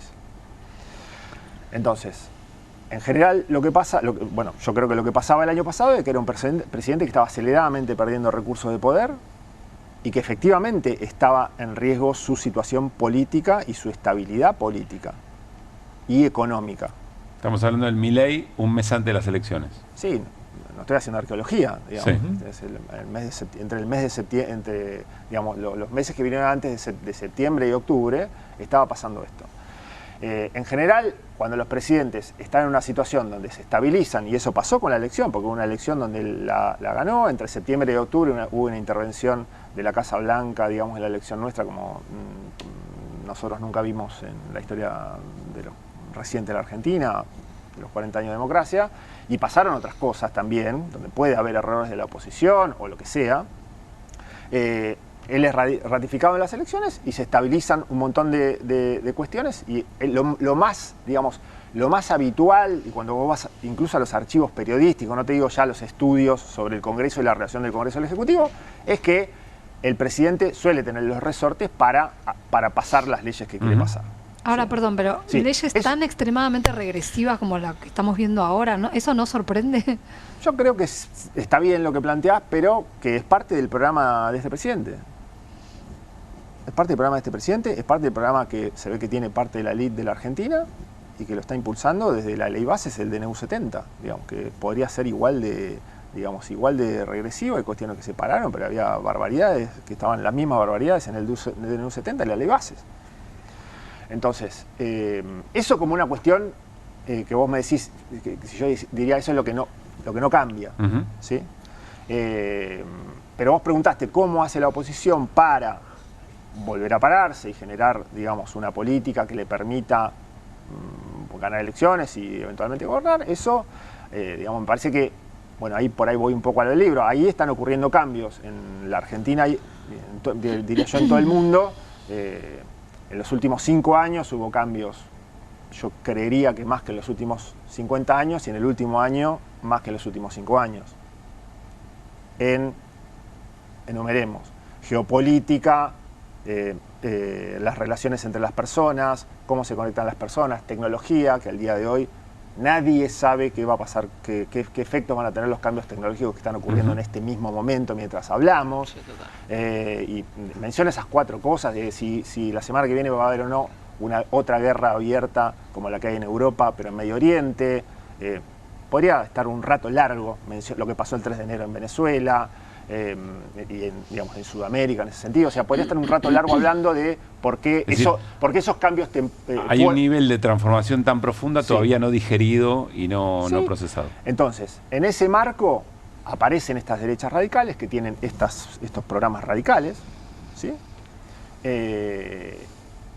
Que en este caso es sobre la cuestión laboral, pero en otros países será sobre los inmigrantes, en otros países será sobre las mujeres, en otros países será sobre la democracia o sobre todas esas cuestiones. Y acá tenés un poco de todo. Perfecto. En lo penal también. Acá están fenómeno. Medio que tildamos todas. Fenómeno. Entonces, en ese contexto, la pregunta que vos hacés de, bueno, ¿cómo se hace política en estos tiempos? Desde los que no están de acuerdo con esto se sienten mal, sabrán por qué ideológicamente o no, pero esto no les cierra, o se sienten agredidos por esta serie de situaciones, como le pasará a los 900 familias que se quedaron sin laburo en FATE, y podemos enumerar y enumerar y enumerar.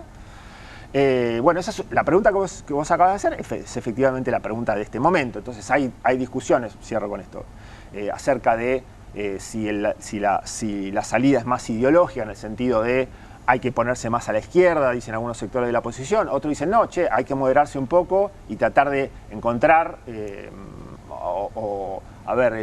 ir con el signo de los tiempos.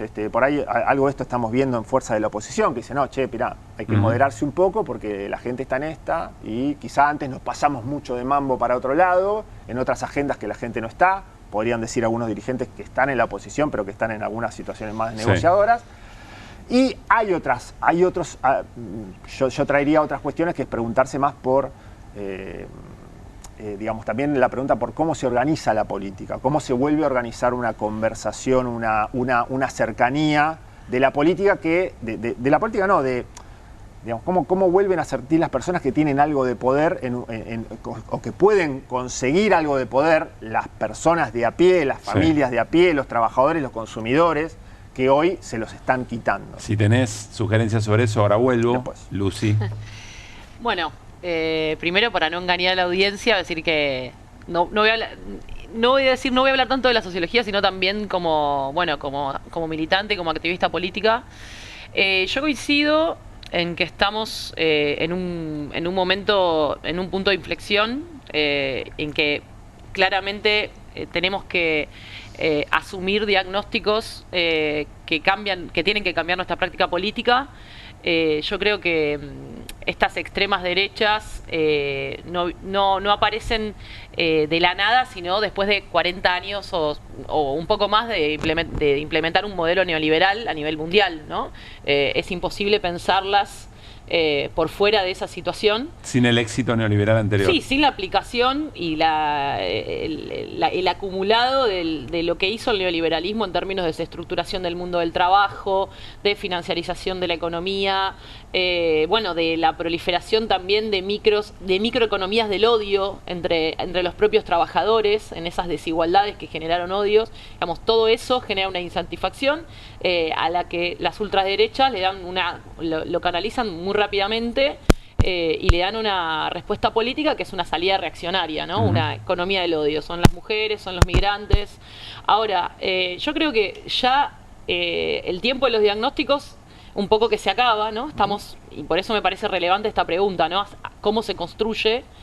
Porque yo creo que ya llevamos un tiempo de experimentos de ultraderecha a nivel mundial y hay como, yo diría, como dos grandes, podríamos decir dos grandes respuestas, ¿no?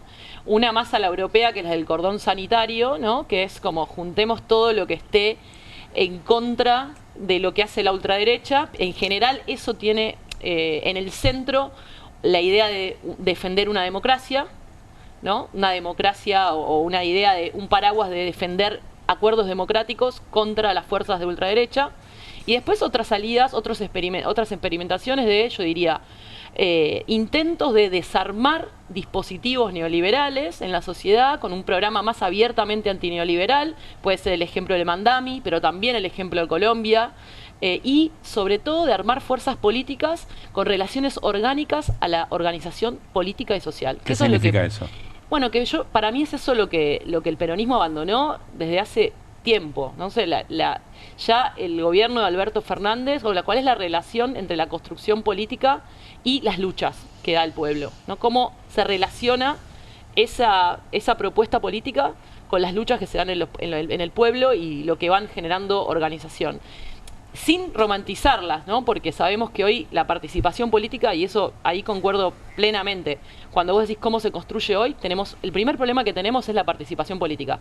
Tenemos que ir hacia una profunda democratización de las estructuras políticas, sindicales, partidos políticos, todo lo que se proponga como parte de un proyecto alternativo tiene que ir a un proceso de democratización y poner en el centro la pregunta por la participación política. Por ejemplo, nosotras estamos discutiendo hoy en el movimiento feminista, a 2 semanas del Día Internacional de la Mujer Trabajadora, del paro feminista, cómo este modelo económico sacó masivamente a las mujeres de la política. Las replegó en el ámbito doméstico. Hoy participar políticamente se volvió un privilegio. O sea, hay pluriempleo, endeudamiento y no hay tiempo para la participación ni para la reflexión, ¿no? Entonces, cualquier proyecto que se proponga como alternativa a la ultraderecha tiene que hacerse cargo de cuáles son las condiciones materiales que permiten que la gente participe políticamente.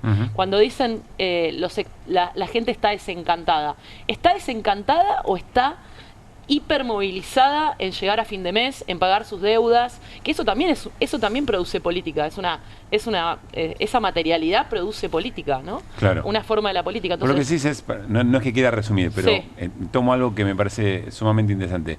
Relegitimar la organización y eficientizarla, o por lo menos recuperar la organización de alguna manera, y que eso se vincule con la vocación de espacios de la política que quieran transformar un poco las cosas. Sí, exactamente. Y por otro lado, con esto, ¿no? Con esta premisa de, ¿cuál es un programa que ataque las condiciones materiales que te llevan a la ultraderecha, ¿no?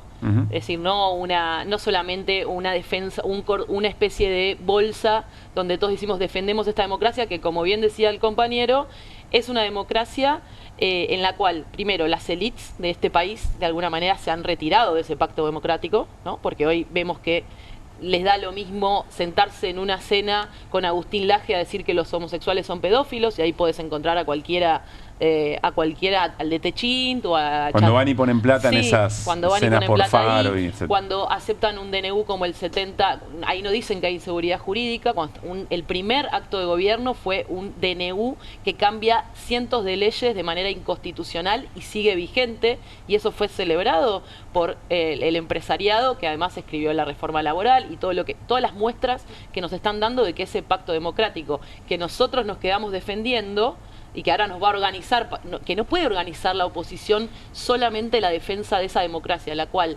normalizó una deriva autoritaria del gobierno, eso es cierto. Yo no creo que no lo pienso tan... Digo, no lo diría al pasar. Digo, el Congreso argentino y las fuerzas políticas normalizaron una deriva autoritaria del gobierno. Entonces, cuando viene la pregunta por la construcción política, decir, bueno, ¿qué estamos diciendo cuando decimos que defendemos la democracia? ¿Qué anticuerpos tiene esta democracia para frenar una deriva autoritaria como la que estamos viviendo hoy? ¿Y hay alguien que esté pensando en esto, que plantean aún con matices o colaborativamente? ¿Hay alguien que esté pensando en todo esto? ¿Sienten? A mí me parece que sí, es que esto se está discutiendo, que se está debatiendo. Lo primero también es, ahí está viendo de alguna manera un malestar que viene de antes, pero que lo que estamos viendo es que este gobierno no está dando, o sea, no parece estar con sus medidas diciendo, che, yo voy a bajar el malestar de la sociedad. Está generando una situación de ganadores, y no de dos velocidades, sino de ganadores y perdedores netos, que no tiene problema en incluso azuzar ese malestar, diciendo no me importa cuántas industrias tienen que caer, o el presidente de la Cámara de Comercio diciendo creo que dijo algunos de nosotros, pero algunos de otros caerán y algunos permanecerán. Así que me parece que lo primero es entender que ese malestar va a seguir, que va a haber organización de distintas luchas, como decías vos, pero también va a haber gente que va a estar desenganchada de esa posibilidad de ¿Pero participar. qué creen que va a llegar primero? ¿El golpazo social o efectivamente la conciencia de una manera de construcción política que le ponga un freno a esto? No, eso puede ir en paralelo. En general, lo que suele pasar es que muchas veces esas señales sociales, en general, muchas veces nos han sorprendido porque han aparecido donde vos menos te esperabas que aparecieran. El caso de los piquetes en Cutralcó en los 90, que por ahí no había que ir al mapa a ver dónde había quedado y dónde estaba esa ciudad y qué había pasado. Pero quiero decir, me parece que es un momento de discutir, que se discute todo esto. Por un lado, ¿quiénes son los sectores que no están normalizando esto, que están diciendo que hay que seguir oponiéndose a esto por más que sea difícil? Me cabe en la generalidad de la ley, trabajo con muchos otros, con Gabriel Catopodis, que es el ministro de Infraestructura de la provincia de Buenos Aires. Estamos nucleados en un instituto Argentina grande que trata de también generar información sobre lo que está pasando con el endeudamiento de las familias, con la destrucción de las pymes, con la destrucción del empleo formal, con la creciente creación de empleo desprotegido. Y bueno, vos lo escuchás al gobernador Kicillof, y ayer dijo, bueno, yo no hubiera permitido cagar a los trabajadores o cagar a las... En posicionamientos y diagnóstico parece que aparece claro. Quizá la dificultad aparece, no sé, hasta en cierta emocionalidad de la política también necesaria. Me parece que hay una discusión en reconectar. Eso que es cierro con esto. La pregunta de permanentemente se está hablando sobre los dirigentes. ¿Sí? Totalmente. En las noticias de esta tarde, estamos hablando del Congreso y si este bloque, si el otro bloque.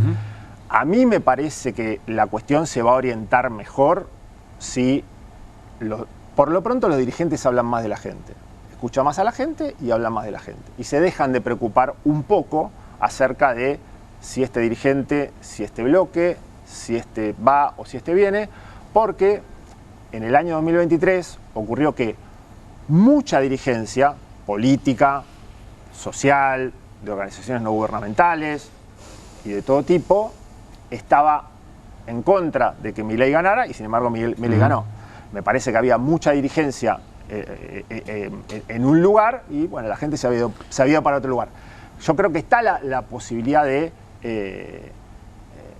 digamos, insisto, ese malestar con Milei no va a desaparecer, no está desapareciendo, el malestar está, el tema es cómo se organiza ese malestar de otra manera, cómo se plantean ciertos programas, pero también cierta emocionalidad de lo que necesita la Argentina, cómo se enfocan mejor las nuevas transformaciones que hace que estamos en una hiperdesigualdad, no es solamente ya que hay algunos millonarios, sino que el problema en el mundo es que está habiendo cada vez más billonarios, o no cada vez más, billonarios cada vez más billonarios, quiero decir.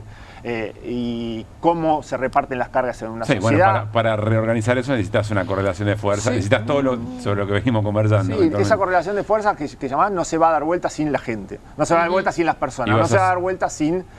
con los dirigentes solo no se va a dar vuelta. ¿Y vas a sumar algo, Lucy? No, yo creo que hay un régimen de visibilidad sobre lo que se entiende por política que es muy acotado, ¿no? Hace...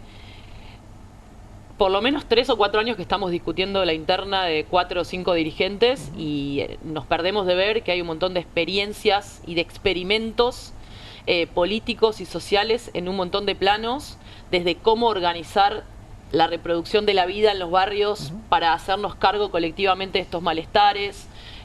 Bueno, cómo desarmar, no sé, desde las compañeras que se organizan para hacer compras comunitarias hasta, no sé, experiencias locales. Digo, eso no tiene visibilidad, digamos, es muy, hay un régimen de visibilidad de la política que se reduce a algunos cargos institucionales y algunas conversaciones y creo que sí hay una pregunta general. Bueno, de hecho hay gente ahora que ¿Pero y esa responsabilidad de quién, Lucy? Sí. Bueno, yo creo que tiene que ver con una idea de la política muy reducida. ¿De quién? Bueno, yo creo que es lo que en sí mismo lo que se propone. Digo, cuando en el Congreso aparece una compañera como, no sé, Natalia Saracho, hablando y contando lo que significa venir de cartonear y terminar. Bueno, eso es disruptivo, porque digo, es cierto que se consolidó como una especie de cerrazón en la política, digamos, de donde dirigentes que no están vinculados a las luchas sociales, que se reproducen en esos cargos y, bueno, se ensamblan también con los medios de comunicación y los medios de comunicación que también la política pasa a ser como una especie de chismerío. Entonces nos falta visibilizar un montón de experiencias, quiero decir y nombrar algunas. Hay compañeros y compañeras que se están juntando para pensar cómo enfrentar, cómo salir a marchar a los 50 años del golpe militar. Hay compañeras que se están juntando para pensar cómo hacer proliferar experiencias locales para dar respuesta desde la vida cotidiana a la gente, ¿no? Porque también hay algo de, vos decís, ¿cómo se construye hoy? Bueno, yo creo que tenemos que construir al ras de las necesidades de la gente. Nosotros, por ejemplo, estamos trabajando en una organización en la que participo, se llama Movida Ciudad, que está en Capital Federal, estamos laburando con gente endeudada, como viendo qué herramientas concretas tenemos hoy para porque sabemos que el Estado además es cómplice de la usura en casi todos sus niveles. En la ciudad de Buenos Aires es terrible, bueno, a nivel nacional no existe, han desregulado todas las lugares donde vos podías ir a reclamar cuando una empresa de tarjeta de créditos abusaba sobre tus derechos, bueno, y así hay un montón de compañías organizándose para, no sé, distribuir comida de manera agroecológica para no caer en el supermercado, que es también lo que genera deuda, esas empresas que no bajan los precios. Entonces hay un montón de experiencias que no se visibilizan y yo creo que tiene que ver con construir políticas desde la vida cotidiana, hacernos también esta pregunta sobre quiénes participan, quiénes pueden participar en política y qué formas de construcción política promueven la participación, porque eso de que después de las elecciones digamos, la gente está en otra, votó en y solamente se la convoca a votar, durante 7 meses no se le habla de otra cosa que no sea la interna y digo, entonces me parece que es un problema también de visibilidad de otras experiencias. Yo creo que sí hay una pregunta en muchos espacios políticos y muchos espacios del peronismo también. Hay muchas compañeras y compañeros haciéndose esta pregunta. ¿Cuáles son las prácticas políticas que están a la altura de este diagnóstico que hacemos? Mira, coincido mucho en eso, en este sentido. Te decía que en ese libro relevé un poco qué discuten y qué están haciendo estas fuerzas políticas que se están oponiendo como nosotros, a las derechas radicales. Y aparece esta discusión programática, más a la izquierda, más moderado, y hay una tercera posición que tiene que ver con organizarse distinto, ni más a la izquierda ni más a la derecha, sino más cerca. Y esa cercanía también tiene que ver con el problema de que, como vos dijiste muy bien, las fuerzas políticas muchas veces aparecen como cáscaras vacías, que se vaciaron de contenido y que se fueron rellenando con, en vez de tener más vida interna, con dispositivos como pueden ser encuestas, grupos focales, consultores que te dicen qué postear en las redes, y solamente aparece la convocatoria para votar. Hay uno de los autores casi que termina gobernando el algoritmo, armando los programas el algoritmo. Digamos. Hay algunos de los autores que yo cito ahí que está pensando esto en otro lado y dice, bueno, la política se convirtió como una política chatarra, como la comida chatarra. Es una hamburguesa y te la comes, pero enseguida te vuelve a dar hambre y aparte no te hace tan bien.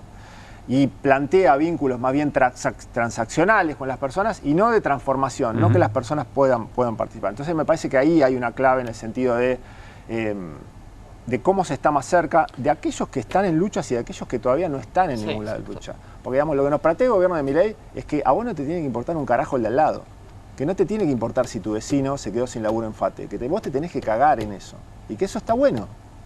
Entonces... O cuesta vincular el problema de uno con el problema del otro y que haya un... Sí, pero se potencia una hiperindividuación donde yo no tengo está nada... la lógica de que el otro es el malo. No, pero aparte donde no tengo nada que ver con el lado. Sí, aparte que el malo va pasando, como dijiste vos, primero pueden ser las mujeres, después pueden ser los planeros, pero ahora parece que hasta son los trabajadores que se levantan todos los días a las 5 de la mañana y tienen un recibo de sueldo y parecen ser una especie de casta, ¿viste? Les hago una última y tenemos que cerrar. ¿Qué hacemos con el problema de la conducción política? Ay, justo iba a decir eso. No, porque cuando estábamos diciendo, ¿no? Si tenemos partimos de este diagnóstico, ¿no? Estamos sumergidos y sumergidas en el hiperindividualismo, en el pluriempleo, en la deuda, en todo lo que estuvimos diciendo, ¿no? Entonces, me parece que hay una pregunta más profunda, que es que si la participación política es tan difícil, la pregunta es ¿qué conduce nuestras vidas? Si solo nos convocan a votar cada 8 meses, es estúpido preguntarse quién conduce el peronismo, porque lo que está conduciendo las vidas es el algoritmo, es la explotación financiera y es el trabajo precario. Eso conduce, ¿no? Porque si no generas ningún dispositivo en la vida de las personas para confrontar directamente con eso, el que conduce es eso, conduce el capital. No es el problema entre o Axel o Cristina, digo. Entiendo. Si solamente generamos dispositivos para el día de la votación, bueno, conduce el capital, porque estamos en estas prácticas sociales. Esa es mi posición. Lo último sobre la conducción política y cerramos. Para ponerlo de otra forma y coincidiendo con esto, me parece que la clave por ahí no va a estar tanto en cómo alguien, un dirigente, una dirigente, va a venir a pedir el voto para que lo hagamos más poderoso a él, sino como un montón de gente va a poder sentir que eventualmente, si vota a esa persona, se está volviendo más poderoso, o que el poder se está desconcentrando un poco más en los trabajadores, las mujeres, los consumidores también. Vos estás hablando del consumidor que no tiene dónde reclamar si una tarjeta de crédito o la aplicación le está aplicando intereses usureros. Quiero decir, es un ciudadano, pero también es un consumidor, no tenemos ni eso. Entonces, el tema es que el capital, está bien lo que vos estás planteando, pero digo que el poder se está hiperconcentrando en Milei y algunos y los estamos viendo hablar a los millonarios de la Argentina que quieren pagar cada vez menos impuestos y quiere que los que mueran tengan que morir, digamos, dicho por lo menos los emprendimientos, no sé las personas. Mi impresión es que lo que eso es que es como que se instala un nuevo sentido común, viste, que es muy difícil de desafiar, no sé. O sea, yo no sé incluso si quien va a votar al momento de votar es consciente de que está pasando eso. No sé si me explico. Hay que conversar sobre eso. Habrá que hablar 1000 veces sobre eso. Habrá que enfocarlo de la manera que te permite entender eso. Digo, por ejemplo, el sentido común de que la reforma laboral te va a favorecer, porque se volvió una especie de nuevo sentido común, ¿no? Sí me parece que hay ciertas formas de encuadrar algo de lo que estamos diciendo acá, como que el 1% de la población se está llevando cada vez más que el resto, que en algunos países del mundo está cada vez más planteado en la discusión política y acá está un poco menos planteado y quizá ese y otros temas serían algunos que habría que plantear más. Y una cosa también, porque si no se vuelve muy asfixiante ahí, sobre lo que decías vos, digo, lo de la reforma laboral es así como decís, pero también hubo una energía militante que se puso en los últimos las 2 semanas que hizo la diferencia. Yo vi a muchas compañeras y a muchos compañeros que empezaron a volantear, a generar charlas en las plazas, y eso cambió, movió el amperímetro. Después la gente conocía, ¿cómo hacemos para capilarizar la construcción política al máximo? No concentrarla, sino capilarizarla al ras de la vida cotidiana. Y otra cosa, no nos olvidemos que estamos en un contexto mundial, que por ejemplo, la gente de Minnesota, en el corazón del fascismo, con 50 grados bajo cero, se organizó y está haciendo retroceder a Trump.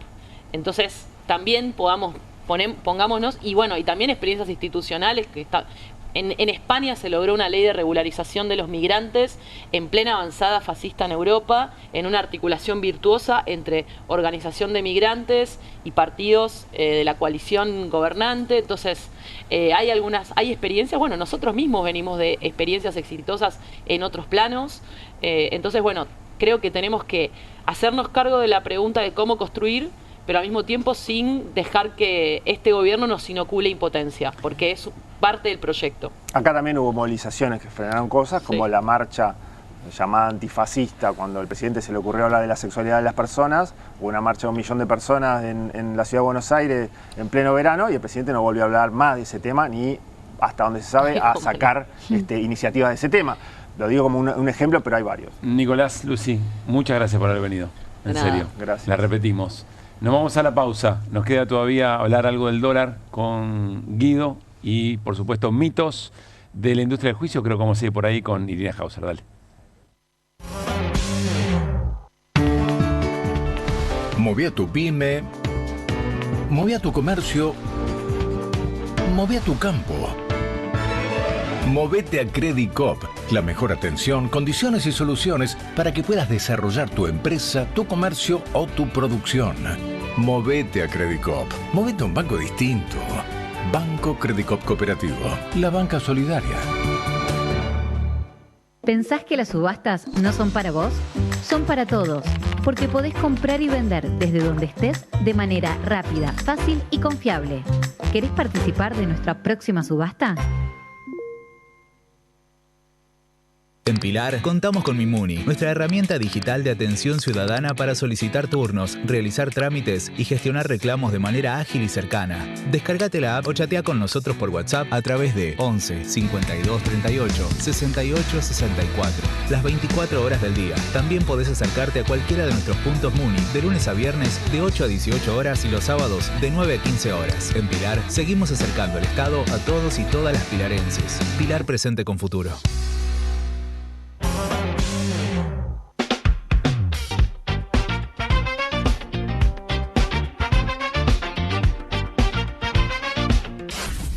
Canal E, todo el tiempo, toda la economía.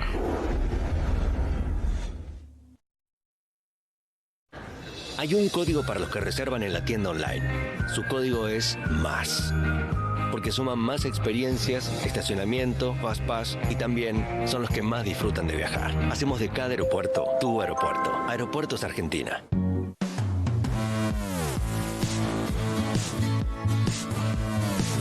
¡Ay, qué lindo patito! Manso patito. Mendoza. Manso destino.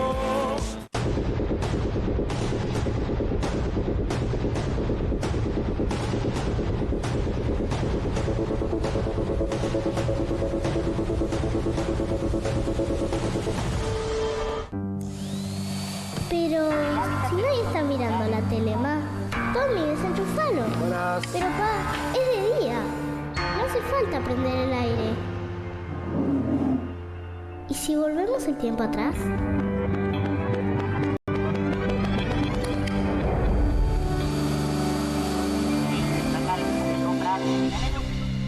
Sí. Pequeños cambios hacen una gran diferencia. Cuidá la energía. Sumate al consumo eficiente. Sumate al cuidado del planeta. Edenor. Bienvenidos al verano cordobés, naturaleza para hacer lo que querés, estrellas de folclore, rock, cuarteto de deportes y estrellas de verdad. Encontrar nuevos sabores, nuevas playas, nuevos amores. Un verano fácil para todos. Disfruta más fácil. Siempre hay algo detrás que ayuda a que las cosas sucedan. Y eso es lo que hacemos. Detrás de un buen asesoramiento financiero está la entidad líder del Cono Sur. Puente. Esta semana en Revista Caras, los 99 de Mirta. La diva celebró su cumpleaños en la casa de su hija en Barrio Parque. Hubo 70 invitados, deco en rosa y torta de 5 pisos. Llegar a esta edad es un milagro, pero espero cumplir algún añito más, aseguró. Benja Agüero festejó los 17. El Kun y Janina le regalaron un auto. Oriana Sabatini y Dybala a días de ser padres. Y además, Elina y Eduardo Constantini. 6º aniversario de casados. Todo esto y mucho más en Caras, que ya salió. ¿Viste que los Martínez se fueron de vacaciones de nuevo? ¿Y a dónde se fueron? Parece que es un secreto. Según lo que estuve investigando, tienen que estar por esta zona. Acá actividades en el bosque. Hay muchísima agua. Tenemos vino, tenemos buena gastronomía. Están haciendo esquí. Montañas, veleros, energía, lagos. Mira, Andrés, ¿es Neuquén? Todo esto es Neuquén.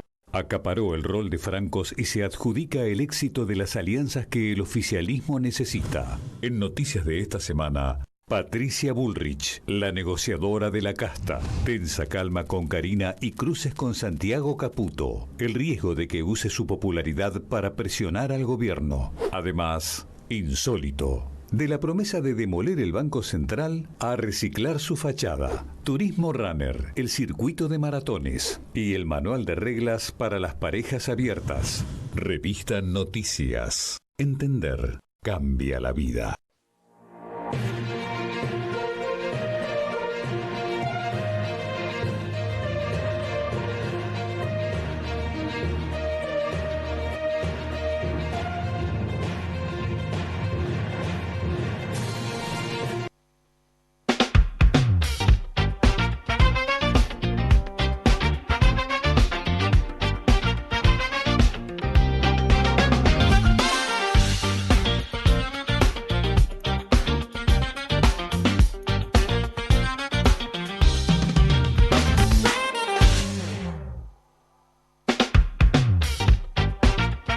Seguimos en QR, novedades en la causa Cuadernos. Irina Hauser. Esta semana en el juicio de los Cuadernos, que sigue transcurriendo, viste que solamente se habla del juicio Cuadernos cuando aparece alguien diciendo Cristina, el kirchnerismo. Bueno, está pasando algo muy importante en esta etapa del juicio, que es la de las cuestiones preliminares. Los abogados de los empresarios, los famosos arrepentidos, están empezando a contar qué pasó al principio de esta historia. ¿Se acuerdan que había un fiscal, Carlos Sternelli, que decían no hay sortijas para todos? Claro. Como una amenaza. Hablen a los empresarios de la obra pública, porque si no van presos. Bueno, esa escena pasaba en el cara a cara con los empresarios. Lo sabíamos. El tema es que ahora lo están contando sus abogados y en función de eso están empezando a pedir que se anulen sus declaraciones. Las declaraciones de los propios arrepentidos. Mirá, vamos a escuchar a Pablo Medrano, que es el abogado de Mario Robela. Mario Robela, dueño de una constructora, de Robela Carranza, uno de los arrepentidos de este juicio. Escuchá lo que decía.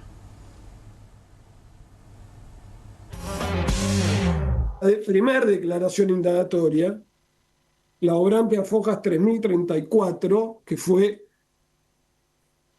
tomada el primero.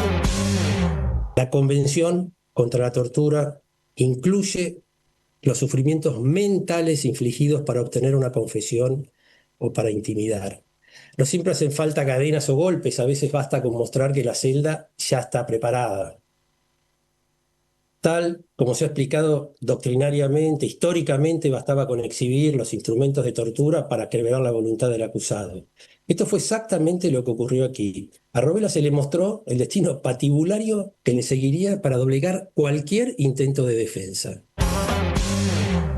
Bueno, lo que está diciendo este abogado es que su cliente, Mario Robela, este importante empresario de la construcción, declaró bajo la coacción del juez Claudio Bonadío en ese momento. Lo menciona más a Bonadío que a Carlos Stornelli, pero está esta escena. Recordemos además que las declaraciones de estos imputados colaboradores, o sea, se les pedía que aporten cosas para no ir presos, que aporten cosas era apuntar a alguien de la estructura del kirchnerismo y en lo posible a Cristina.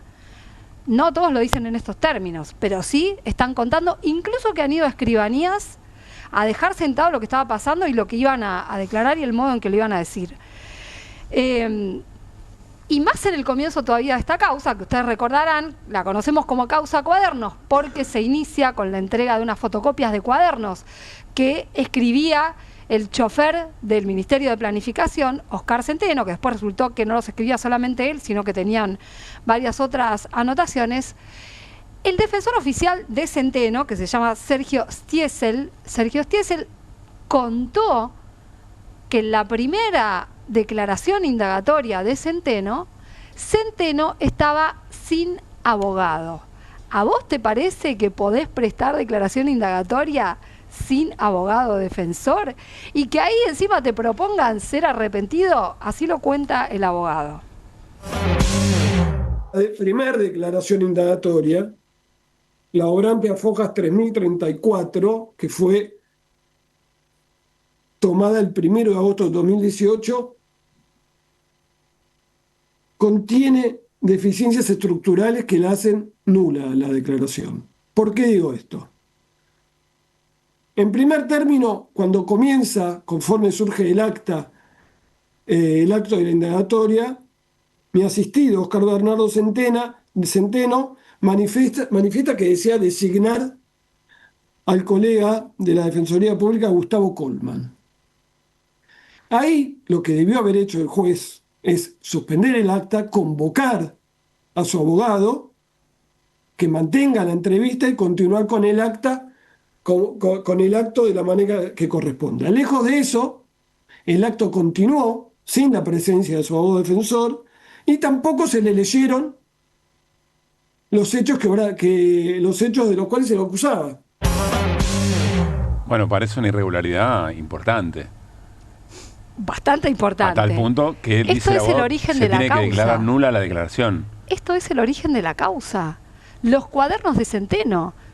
Y Centeno admitiendo, esos cuadernos los escribí yo. Después diciendo, no están en ningún lado. Después diciendo, sí están. Después diciendo, no los quemé. Y resulta que no los había quemado. Que aparecieron en 2019. Muy cerquita de las elecciones. Exactamente. Está pidiendo el defensor oficial de Oscar Centeno que anulen su primera declaración ante la justicia. Hay algo que no cuenta, pero que te lo voy a contar porque quienes cubrimos eso en ese momento lo sabemos bien. Centeno tenía abogado. Su abogado se llama Norberto Frontini. Frontini estaba en Comodoro Pi, queriendo ir a asistirlo. Estaba en el edificio. Estaba en el edificio. Nunca se le informaron a Centeno y nunca lo dejaron asistir a quien era hasta ese momento su cliente. Es más, acá parece que le ponían un defensor oficial. Ojo, porque también eso, ¿no? Acá hubo un bodeo para un montón de cosas. Y por último, quiero compartirles lo que dice Zenón Ceballos. Zenón Ceballos es el abogado de Carlos Wagner. Carlos Wagner era el presidente de la Cámara de la Construcción. Que cuenta Ceballos en un momento que era tal el nivel de apriete y el temor que tenía Wagner de ir preso, mirá de lo que era capaz. A ver. Wagner hubiera confesado que integraba la banda del Gordo Valor. Wagner hubiera confesado que hizo el túnel en su calidad de ingenieros para robar el Banco Río en Acasuso. El tema era gozar de la libertad, ese impulso tan grande como el instinto humano. Tremendo, eso decía el abogado de Eso Wagner. decía el abogado de Wagner. Si tenía que decir que estaba en la banda del Gordo Valor, lo decía. Ahora, la pregunta es cuánto va a pesar esto en el devenir del juicio, ¿no? Bueno, hay un momento del juicio en el que estas personas van a tener que declarar. Ahora están hablando sus abogados. Antes de que eso ocurra, el tribunal va a tener que decidir, después de escuchar a la fiscalía mañana y a las querellas, va a tener que decidir si hace lugar a estas nulidades. Lo que estamos escuchando, que nos parece todo lo más normal del mundo, es un escándalo. Esto es el origen de una mega causa que pone en juego muchas cosas y que además muestra que se podía haber investigado la posible corrupción en la obra pública de una manera decente, claro, y que se hizo una construcción apretando gente. Yo no estoy victimizando a los empresarios, ¿eh? Lo que te estoy diciendo es un enchastre lo que han hecho con tal de hundir a una persona. Frente a la posibilidad ni más ni menos de observar cómo funciona la contratación de obra pública. Exactamente, eso es lo que estoy diciendo. Claro. Esto que les traje es una muestra y es lo que está pasando esta semana y que no te lo va a contar mucha gente porque lo que interesa es decir Cristina, Cristina, Cristina, porque Cristina efectivamente está acusada en este caso. Pero esta es la parte que tiene que ver con la mugre con la que se mueve este Poder Judicial y cómo es capaz de construir una causa.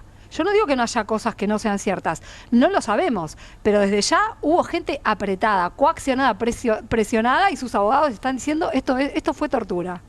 Gracias, Irina. De nada. Nos estamos yendo, nos vamos a reencontrar mañana a las 9. Guido, gracias. Por favor. Vamos a analizar el dólar con Guido Bambini. Hay un usuario por ahí, un espectador, que como usuario de YouTube, viéndonos por YouTube, dice, necesitamos una hora más, quiero escuchar a Guido Bambini hablar del dólar. Tienen razón, lo vamos a hacer, nos reencontramos con Guido el viernes y nos vamos a dedicar a eso. Nos vamos, insisto, gracias por haber estado allí. Gran abrazo, pasen bien, buenas noches. Mañana a las 9 la seguimos.